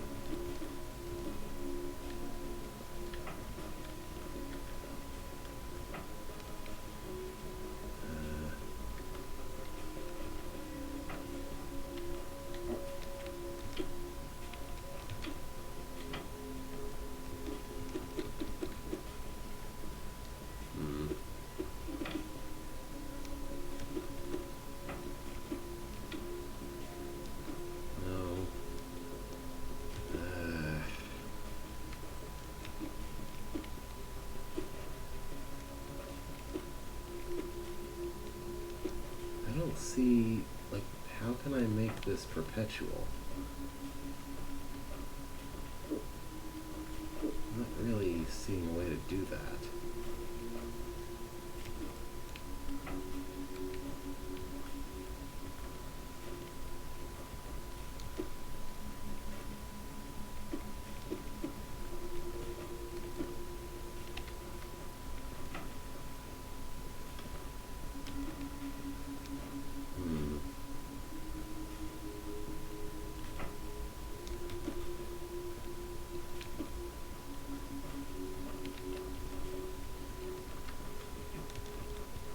This is so awkward.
That seems so simple that I feel really stupid for taking that long to get it to work. But, you know, these things happen. Well, this is the only way I can make a stepping stone out of that guy. And I guess that might be enough to pull the brain south. Probably. Yeah, so now I can kill the brain, but I don't have a way to open this door. Do I? Oh, duh. I want to kill the brain. I want to put him on that button. Forgot what I was even doing all this for. Over here and up there. Now, how do I get to that orb? I don't know. Doesn't seem possible to reach that orb, which is why I thought initially I was supposed to put the mimic past that flame, but that doesn't work either. I guess I could just push him into position to kill it, to hit it? No, I can't. What do you want from me?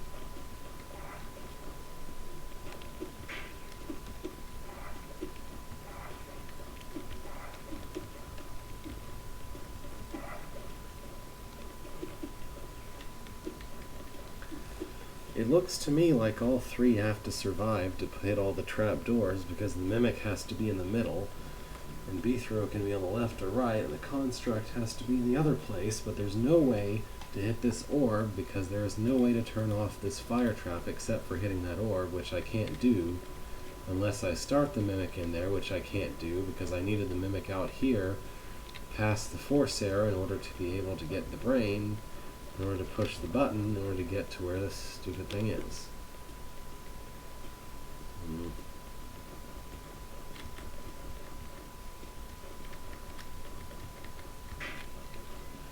I don't think that's gonna work.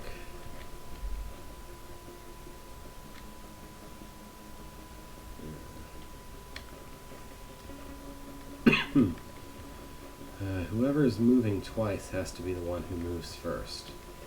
So Beethro would have to be the one to get pushed.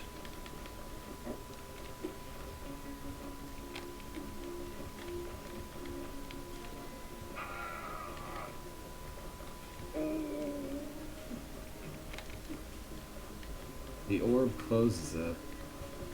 closes the fire trap. Okay, that's it. Alright then. Oops, let's do this in a less clumsy fashion. Now I am done with the mimic. The mimic has officially done his job. Okay.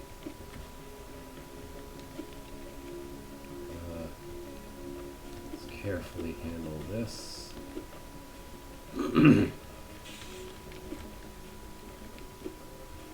I guess I need him for a stepping stone, don't I? That's odd. It seems he doesn't say exterminate when he regenerates and dies on a hot tile. Because when he regenerates and dies on spikes for basically the same reason, he still says his exterminate line. So I wonder why he doesn't in this situation. Alright, now this looks like maybe a spear setup right here. Possibly.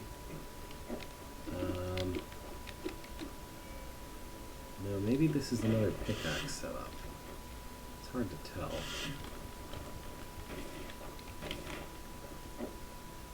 No. Is this Caber?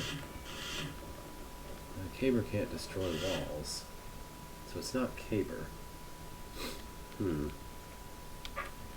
Oh, duh, this is Sword. Sword can do all of the things here. Derp. Hi! Yeah, just throw us surrounding guards in the player's face right away. I sure hope I don't need these dorks for a part of the puzzle later.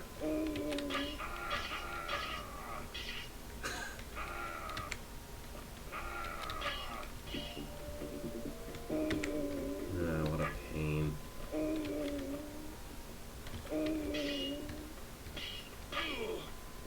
This is just rude. This placement is just rude. Why would you do this first? Ah.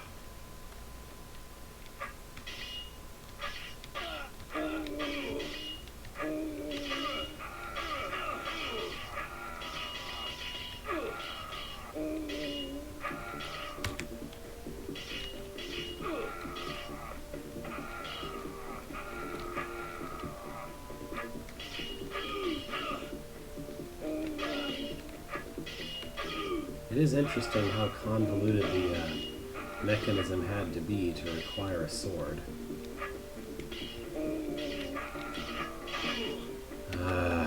Why? Why is this the first thing in the room?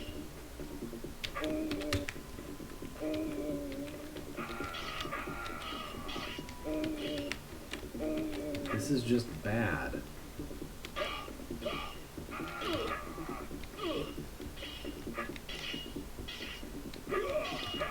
There. I better not need one of those. I better not.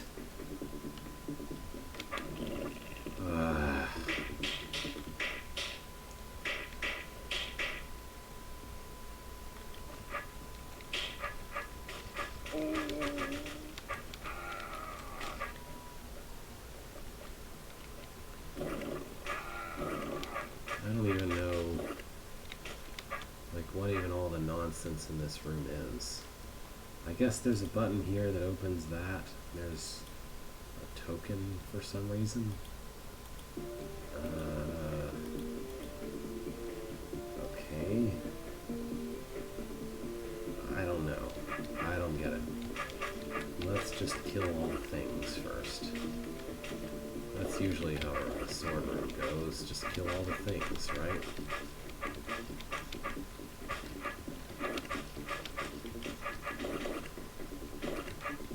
Do I need... Do I care? What is this? That's a Targate. Of course it's a Targate. It can't just be simple. We have to have a Targate here too.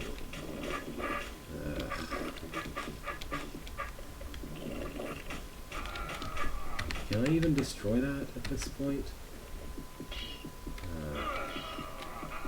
So is this an efficiency nonsense on top of the terrible beginning of this room? Why? Whose idea was that?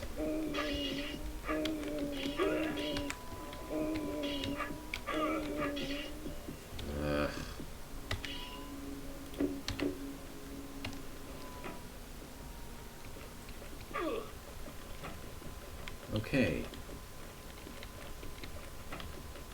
So, I guess I have to be very, very finicky about how I kill this tar stuff in order for it to still be cuttable when I'm through. Because that is fun.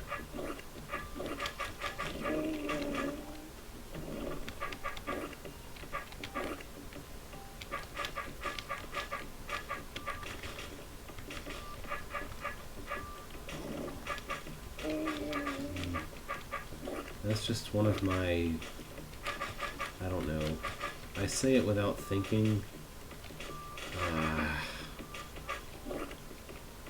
I say it without thinking when I'm particularly frustrated.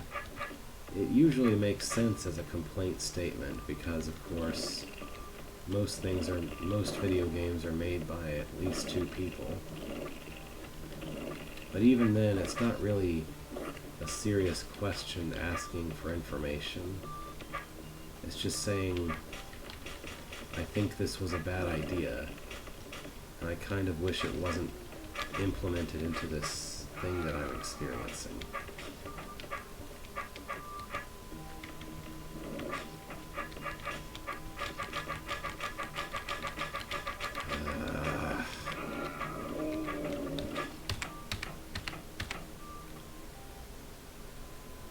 Like, I have to do this first, or else I have stupid tar babies harassing me the entire rest of the time I'm trying to do the entire rest of the stupid room.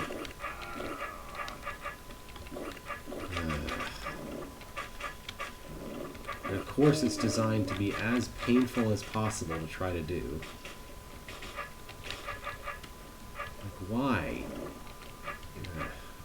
Once again, this is something that probably should have been 4 different rooms about, but instead it's like all chugged into one room.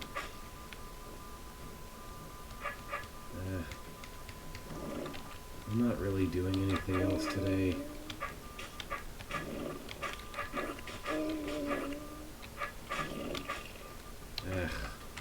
I guess this entire level is like this.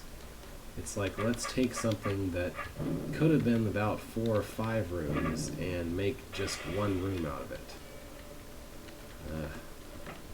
Let's look at something else. I thought I wanted to be an artist before I was sent to clearing school. Maybe my talent for drawing could be used to my advantage. I know this level reasonably well. Yep. This is... I forget what you want from this room. I think you want all the eyes to see you, or you want some of the eyes to see you, but not all of them. Something like that. You want... So... when you get out here, you want to get across this way, and I guess that opens everything except for that. Yeah, I don't know.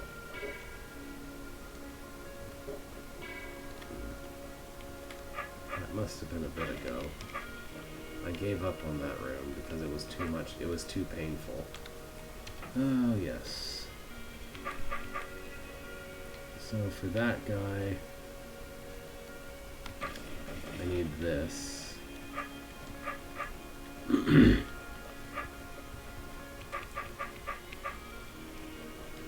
diagonals are the most straightforward because it's kind of natural to start cutting diagonally. So I know that will get those. And this one will get that. Another diagonal is this way. And another diagonal is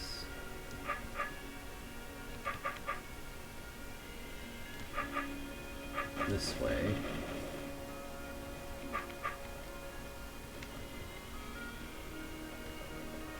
And there's this. So I think that gets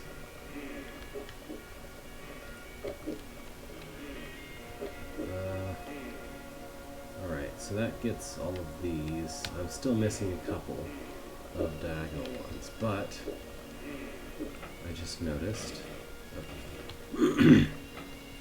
this straight one that I need, I can just cut through now because I've given myself enough space to do things. I'm still missing this guy and at least one other I was missing. Which one am I missing? This one? Probably this one. Let's see if that does it. I feel like I might still be missing one.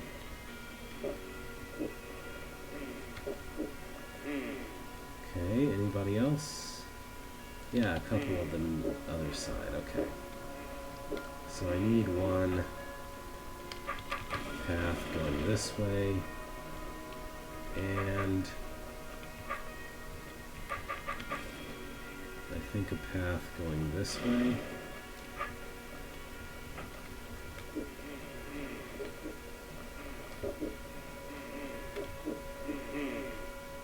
Oh, nope, I got one I shouldn't have gotten.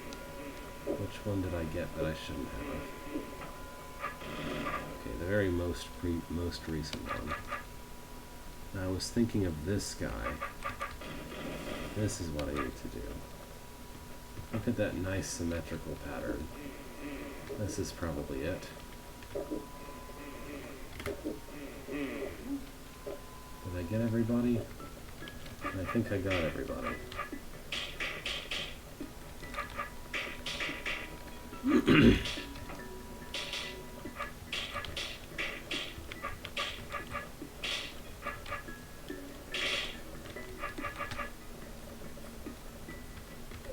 Hi, Wubba. What are you doing here?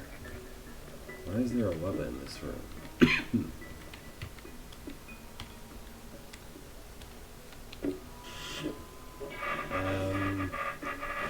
There just sort of is a Wubba in this room, and I'm not really sure why.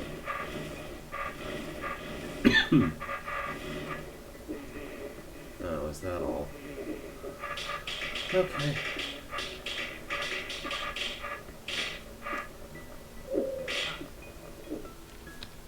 Well, anyway, that's that room.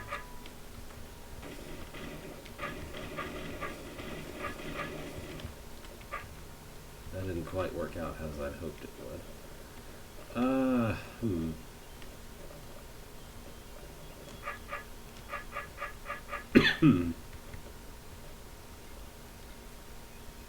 So this is a heck of a room. I guess you push this button.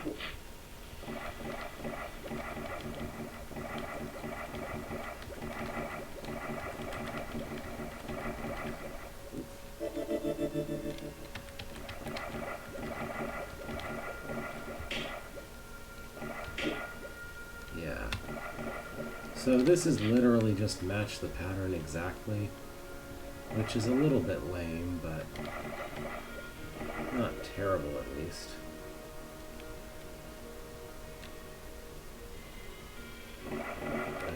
The easiest way, I think, there's definitely nothing along here.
And this is basically just turns into a trapdoor, a regular trapdoor puzzle, except that you're trying to match with something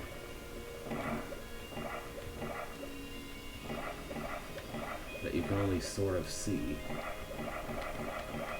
which isn't necessarily a bad twist. But it's not all that interesting, I guess. It's like not exactly hidden information, but it's sort of kind of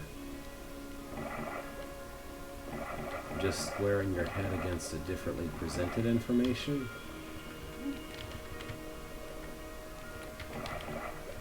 Alright, that should do it.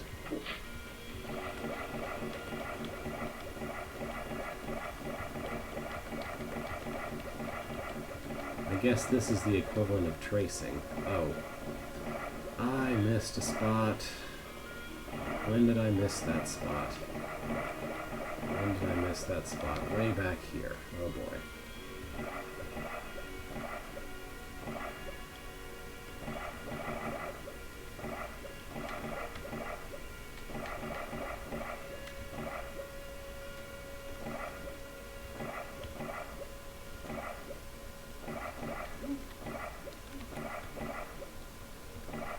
I guess this is fun to optimize in the same way that a normal trapdoor puzzle is fun, quote unquote, to optimize. Okay.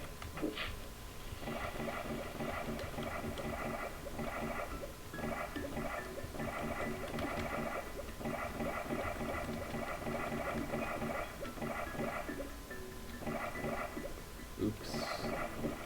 When did that happen?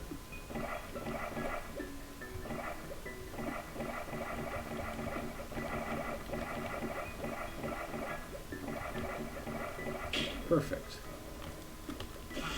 Look at that.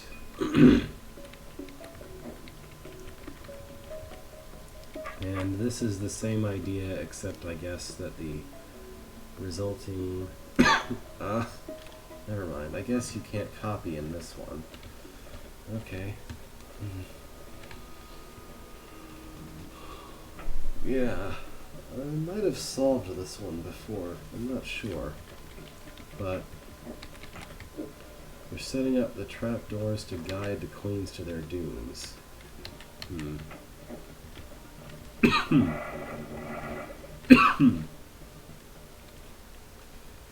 guess that's a level exit. Alright.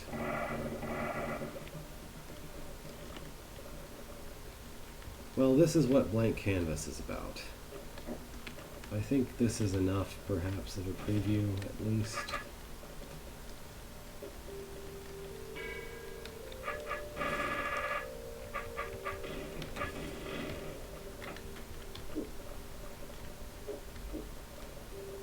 Is there any aspect of this room that requires,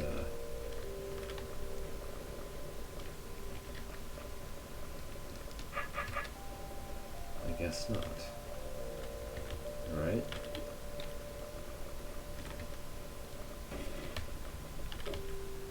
Oh look, it's a hard mode of some kind, I guess, where you... That's not what I wanted to do.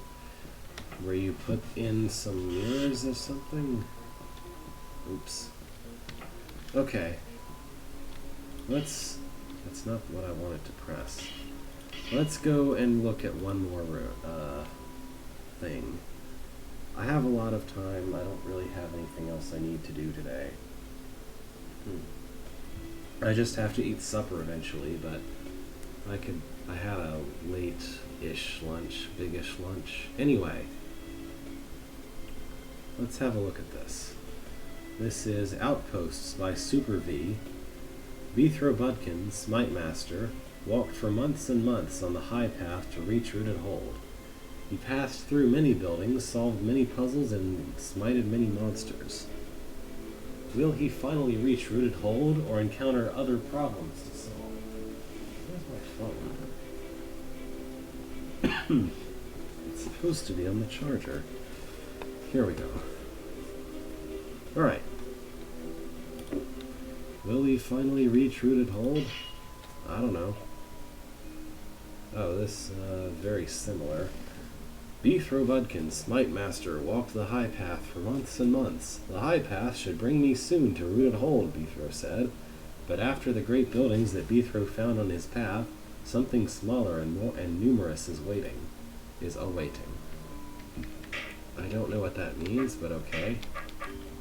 I do see that they're, interesting. The path is now broken and I can't go back. Alright.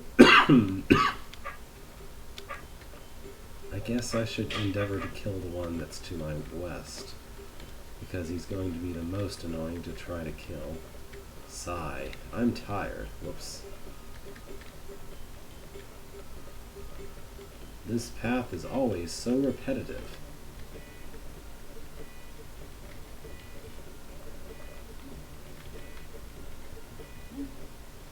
Let's see, can I get him from here?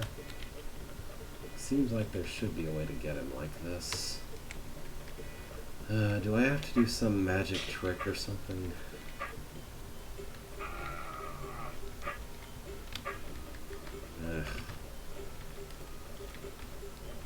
Maybe I can get them if I enter the room from the other side.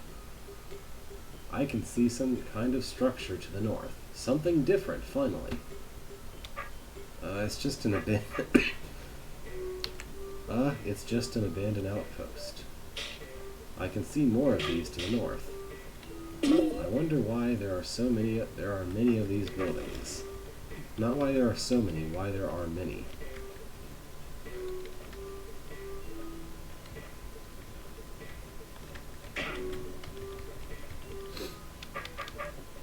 Alright, let's try it from this end.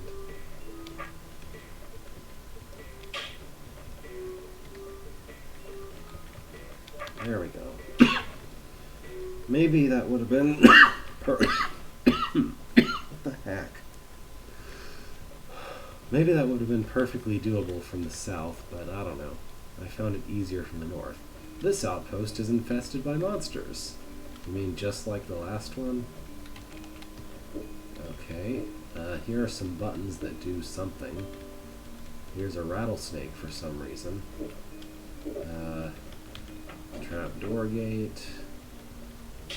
And you can backswipe a roach to death. Hooray.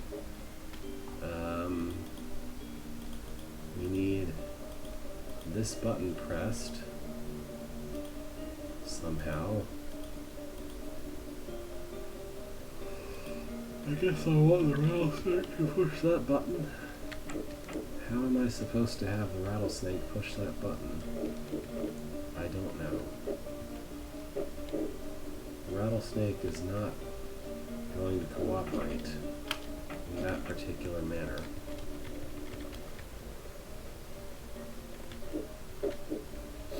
What does pushing these buttons help me with? Nothing. I have no idea.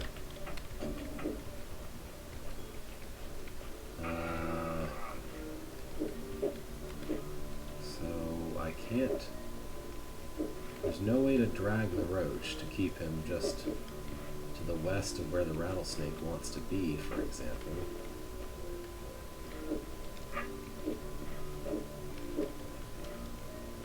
I can do this. Does this help?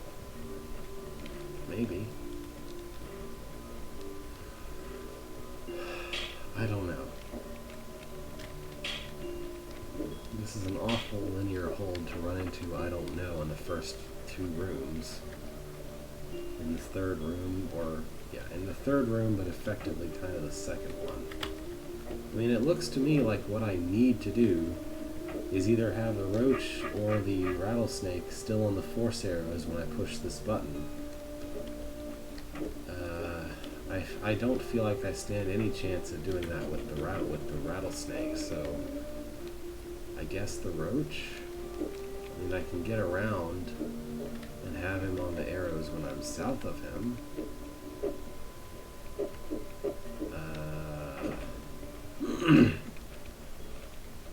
Is there some way I can make the rattlesnake block the roach's way?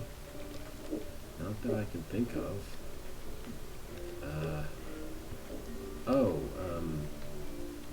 Is that what I want? That at least might accomplish something. No? No. Maybe not.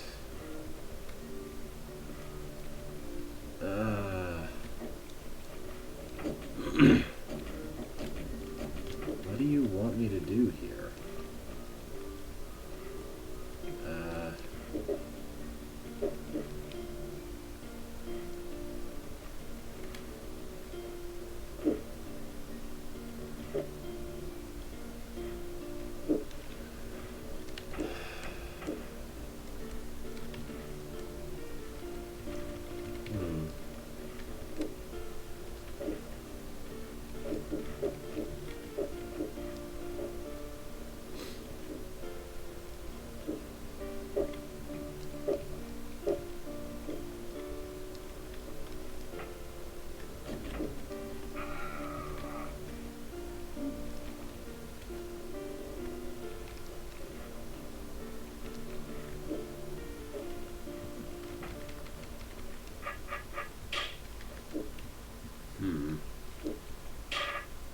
Well, whoever goes up that way is trapped until that orb is pressed. So, someone other than me has to go push that button.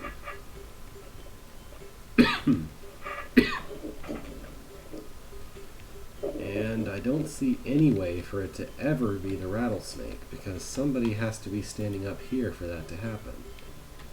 So it has to be the roach, I guess, even though that doesn't make any sense and doesn't work, and seems to be impossible to make work. Like, there's a very natural way to make the rattlesnake go there. You just literally just hit these buttons, and he just runs straight to it. And he even kind of moves in a way that makes it easy to kill him after the button is pressed. But I don't see how I could ever get the roach to sit there.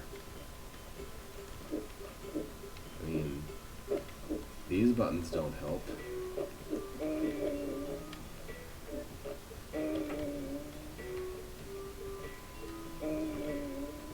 There's just no way to switch places with him in a useful sort of way.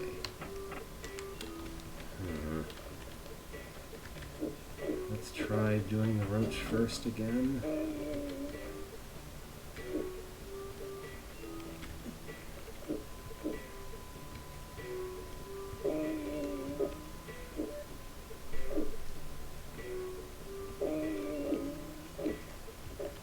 This is such a mess. What does this room want from me?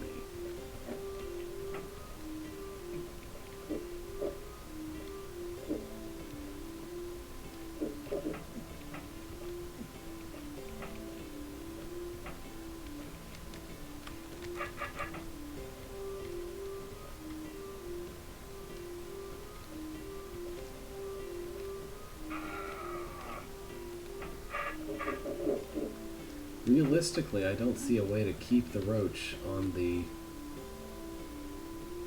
northwest button while moving the rattlesnake around. So I think the rattlesnake has to go to the north button. But how? I don't know what's up with this weird trapdoor apparatus either.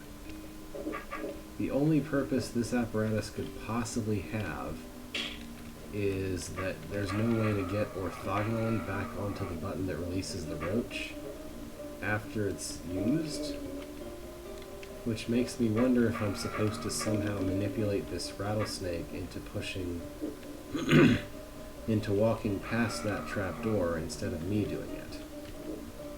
Maybe? Does this do something? Does this accomplish something? I don't think it does. Because the roach just sits behind the rattlesnake there. Should I follow the rattlesnake in? No. Like, this is the only use that that could possibly have, is so that after the only use I could imagine this, that setup of trapdoor gates having is so that after I go through there, there's no way for, wait. Yes? Yes! Okay. What an absolutely bizarre setup. And I'm still not done with it. I guess I just need to kill this guy somehow.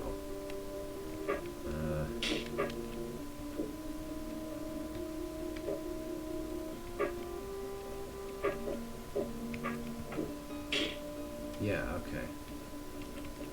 What a complicated setup. Okay. Congratulations, you built a room, I guess. Oh. We're still not quite done. Because I need to survive killing that roach somehow.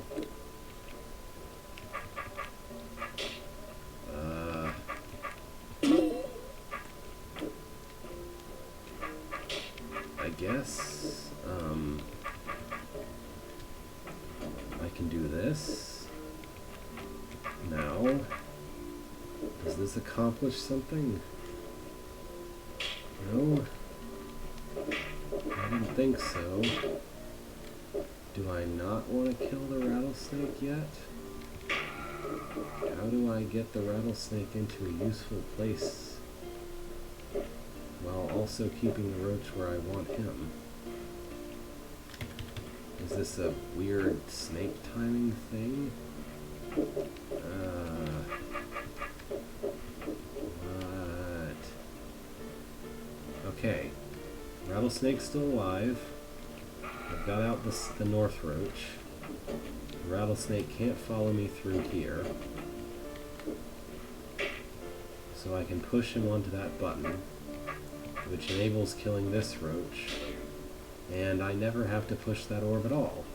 Is this how I was supposed to solve this room? I don't know.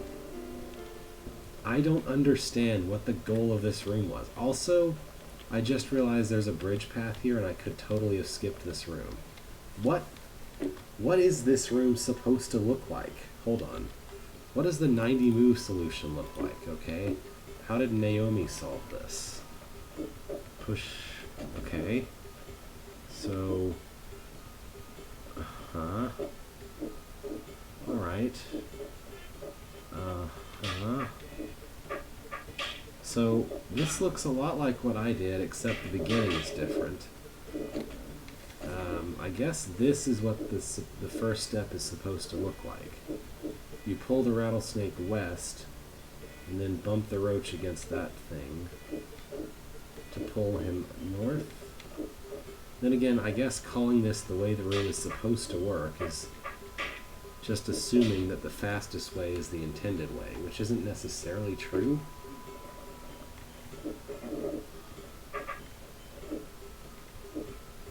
I don't quite understand why else you would put in that weird trapdoor thing, except so that you're supposed to push the rattlesnake eastward at some point.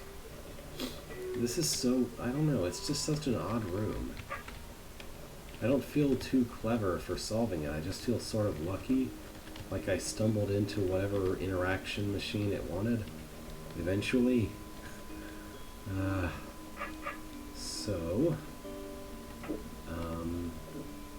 Yep, that was an option I had, I guess. This button opens the way for him, and then he can sit there if he wants.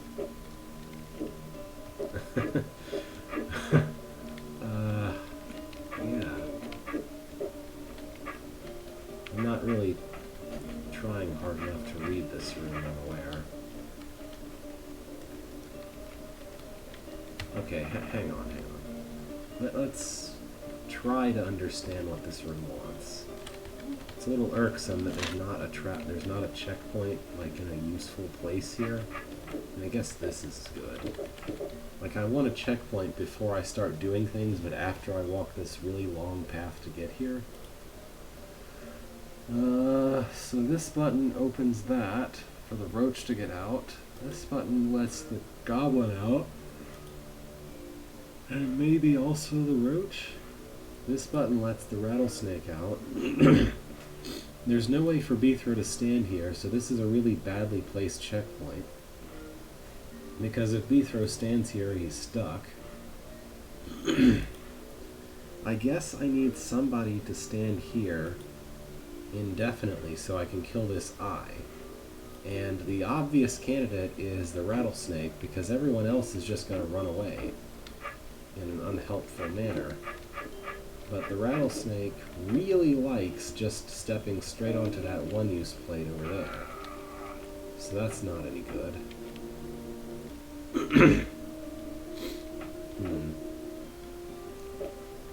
Let's see. Well, their buttons are right next to each other, so that's a reasonable guess. How do I make the rattlesnake go in there, though? I mean, it seems pointless to trap the goblin with the rattlesnake when, you know, if I can just put the rattlesnake in there, I don't need the goblin to do anything. Right? In theory, the goblin should probably go to the east plate to release the roach, because somebody has to stand there.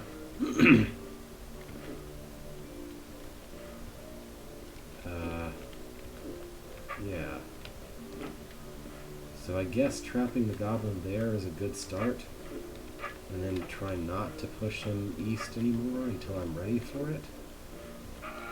Which seems a little hard to achieve. Oh wait, he can get out?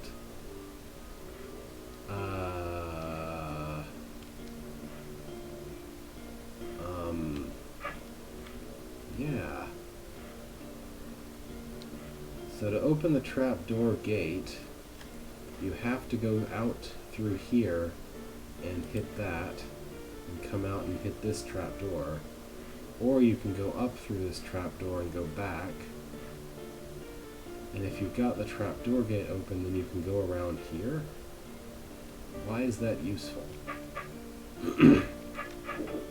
Well, that requires that the rattlesnake's door is open.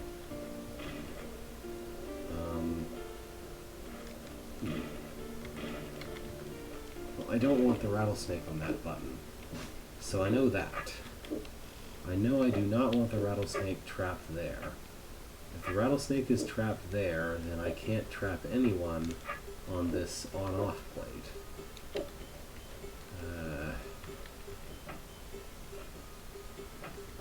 Wait. What?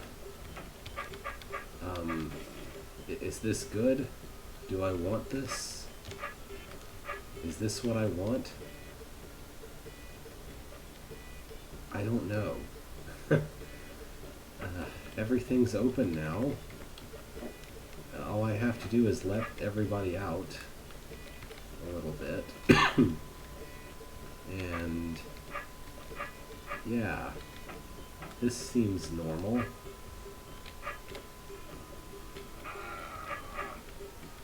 Maybe the goal of this passageway is to help me lure the rattlesnake south, and then the goblin can be put onto that. I can kill everybody. That's the goal of it, right? Kill everybody. Kill the goblin.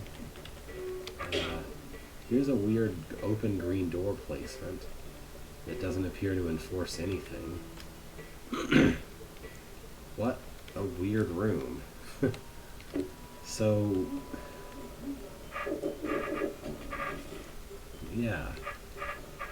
I didn't expect that. It works. It just feels really strange. And I don't know why there's a green door there. Why is there an open green door here? Does MX Vladi have anything to say about this? Enter from the north. You'll have to wander around less turns. Immediately open the trapdoor gate. Time the snake apparently, so it'll just instantly go to the button. And then you don't have to care about the goblin or anything really.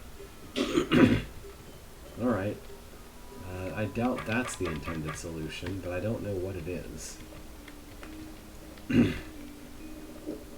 I definitely feel like I did something unintended, but I don't know exactly what the intention was. Also, here are some buttons that can definitely make Briar happen. Is an option we have here, is to make the Briar happen. And we need the Briar to happen. Oh, okay. We have dialogue. I guess I need this guy to stay alive. And we need to be in this like triple configuration of all three buttons at once. Oh boy. How do I even enter? Maybe stick him behind the Wubba. Mr. Wubba, look! An above grounder! Do you have anything else to say? No? You're gonna say, hey, look, and then kill me? Why? Okay, well...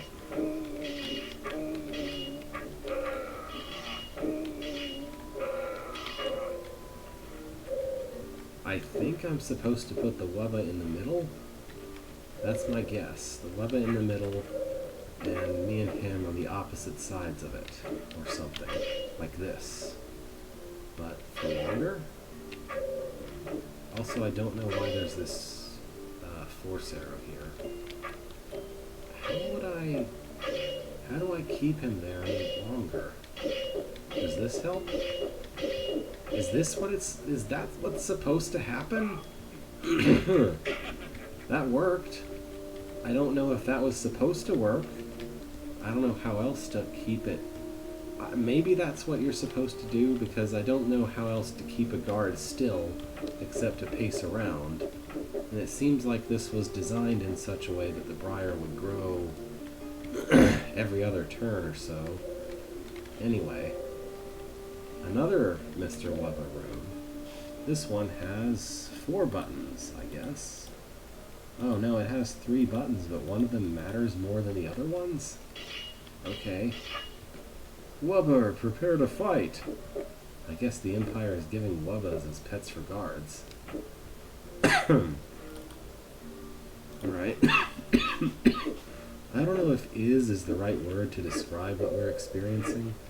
Given that these are all more or less long-abandoned outposts we're looking at, perhaps the Empire once tried giving Wubbas as pets to the guards, and then found out that it made the guards even stupider than usual, so they decided to stop the practice and probably just wipe the memories of or kill off all of the guards that they could find who remembered that particular perk.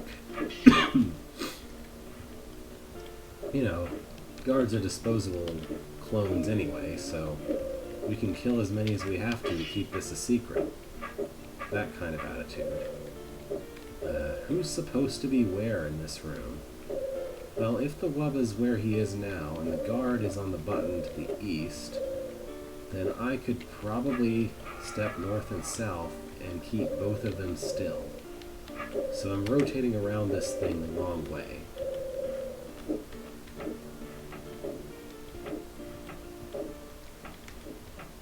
That's it. Look at this checkpoint placement. What a silly checkpoint placement.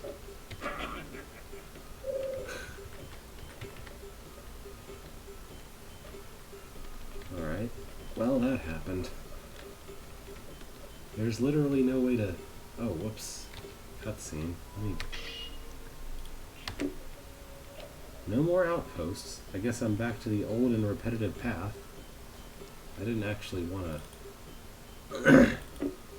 I guess I'm back to 2 Wraithwings existing in this room.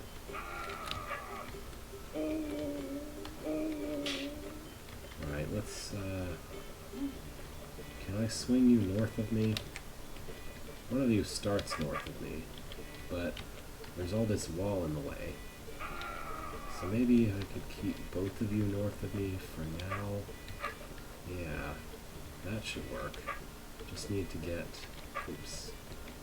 I need to get the one east of me into reach somehow.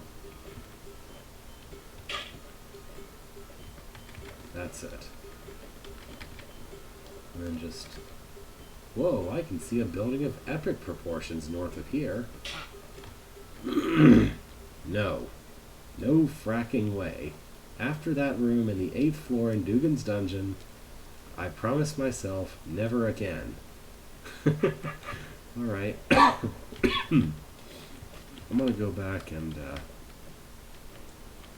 I wanted to demo poke this. Just like...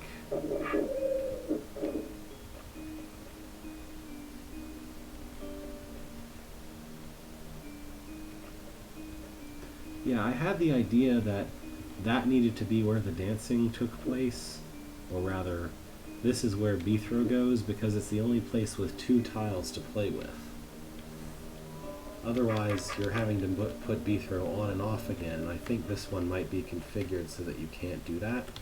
In fact, I think that's why this impacts 2 doors at the same time, because the Briar is going to try to move 2 tiles and then it's going to kill 2 tiles. That's probably why that's set up like that. Anyway, I concur with Beethro about this room. I think this is a one-level hold. So I'm going to see what's north of there. Look, buddies, it's an above grounder. Get him. Oh, these two had to share a Wubba. I feel poorly for them. I probably need you guys alive, but I want to figure out what this room's about first. That's probably a bad thing to want.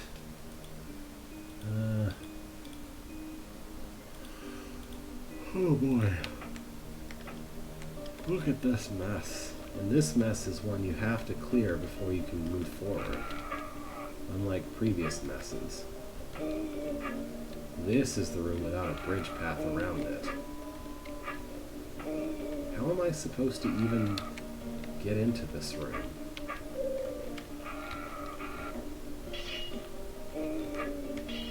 So this hold is marked as a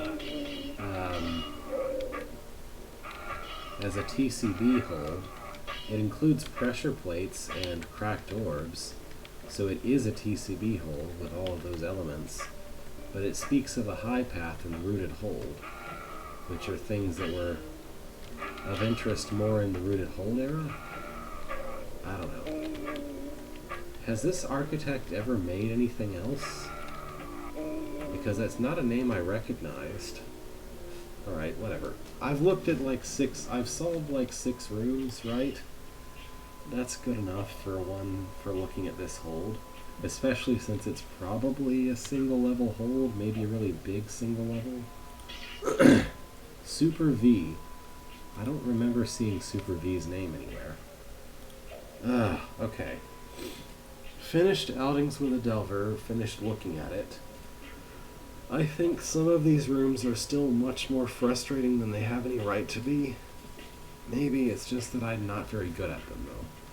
Some of the rooms in blank canvas, are fun, though. Outposts, very intriguing hold, a lot of strangeness to some of the solutions, I feel, but not bad. Even though there were some snake rooms that I didn't get.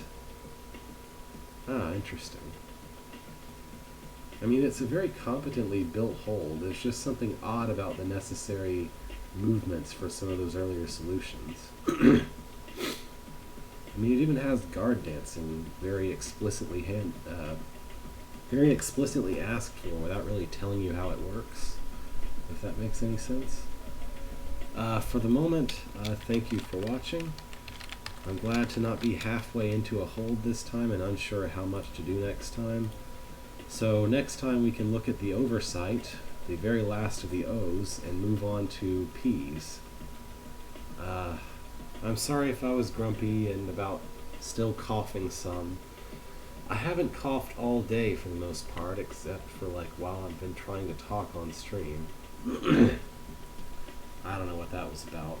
But anyway, farewell for now.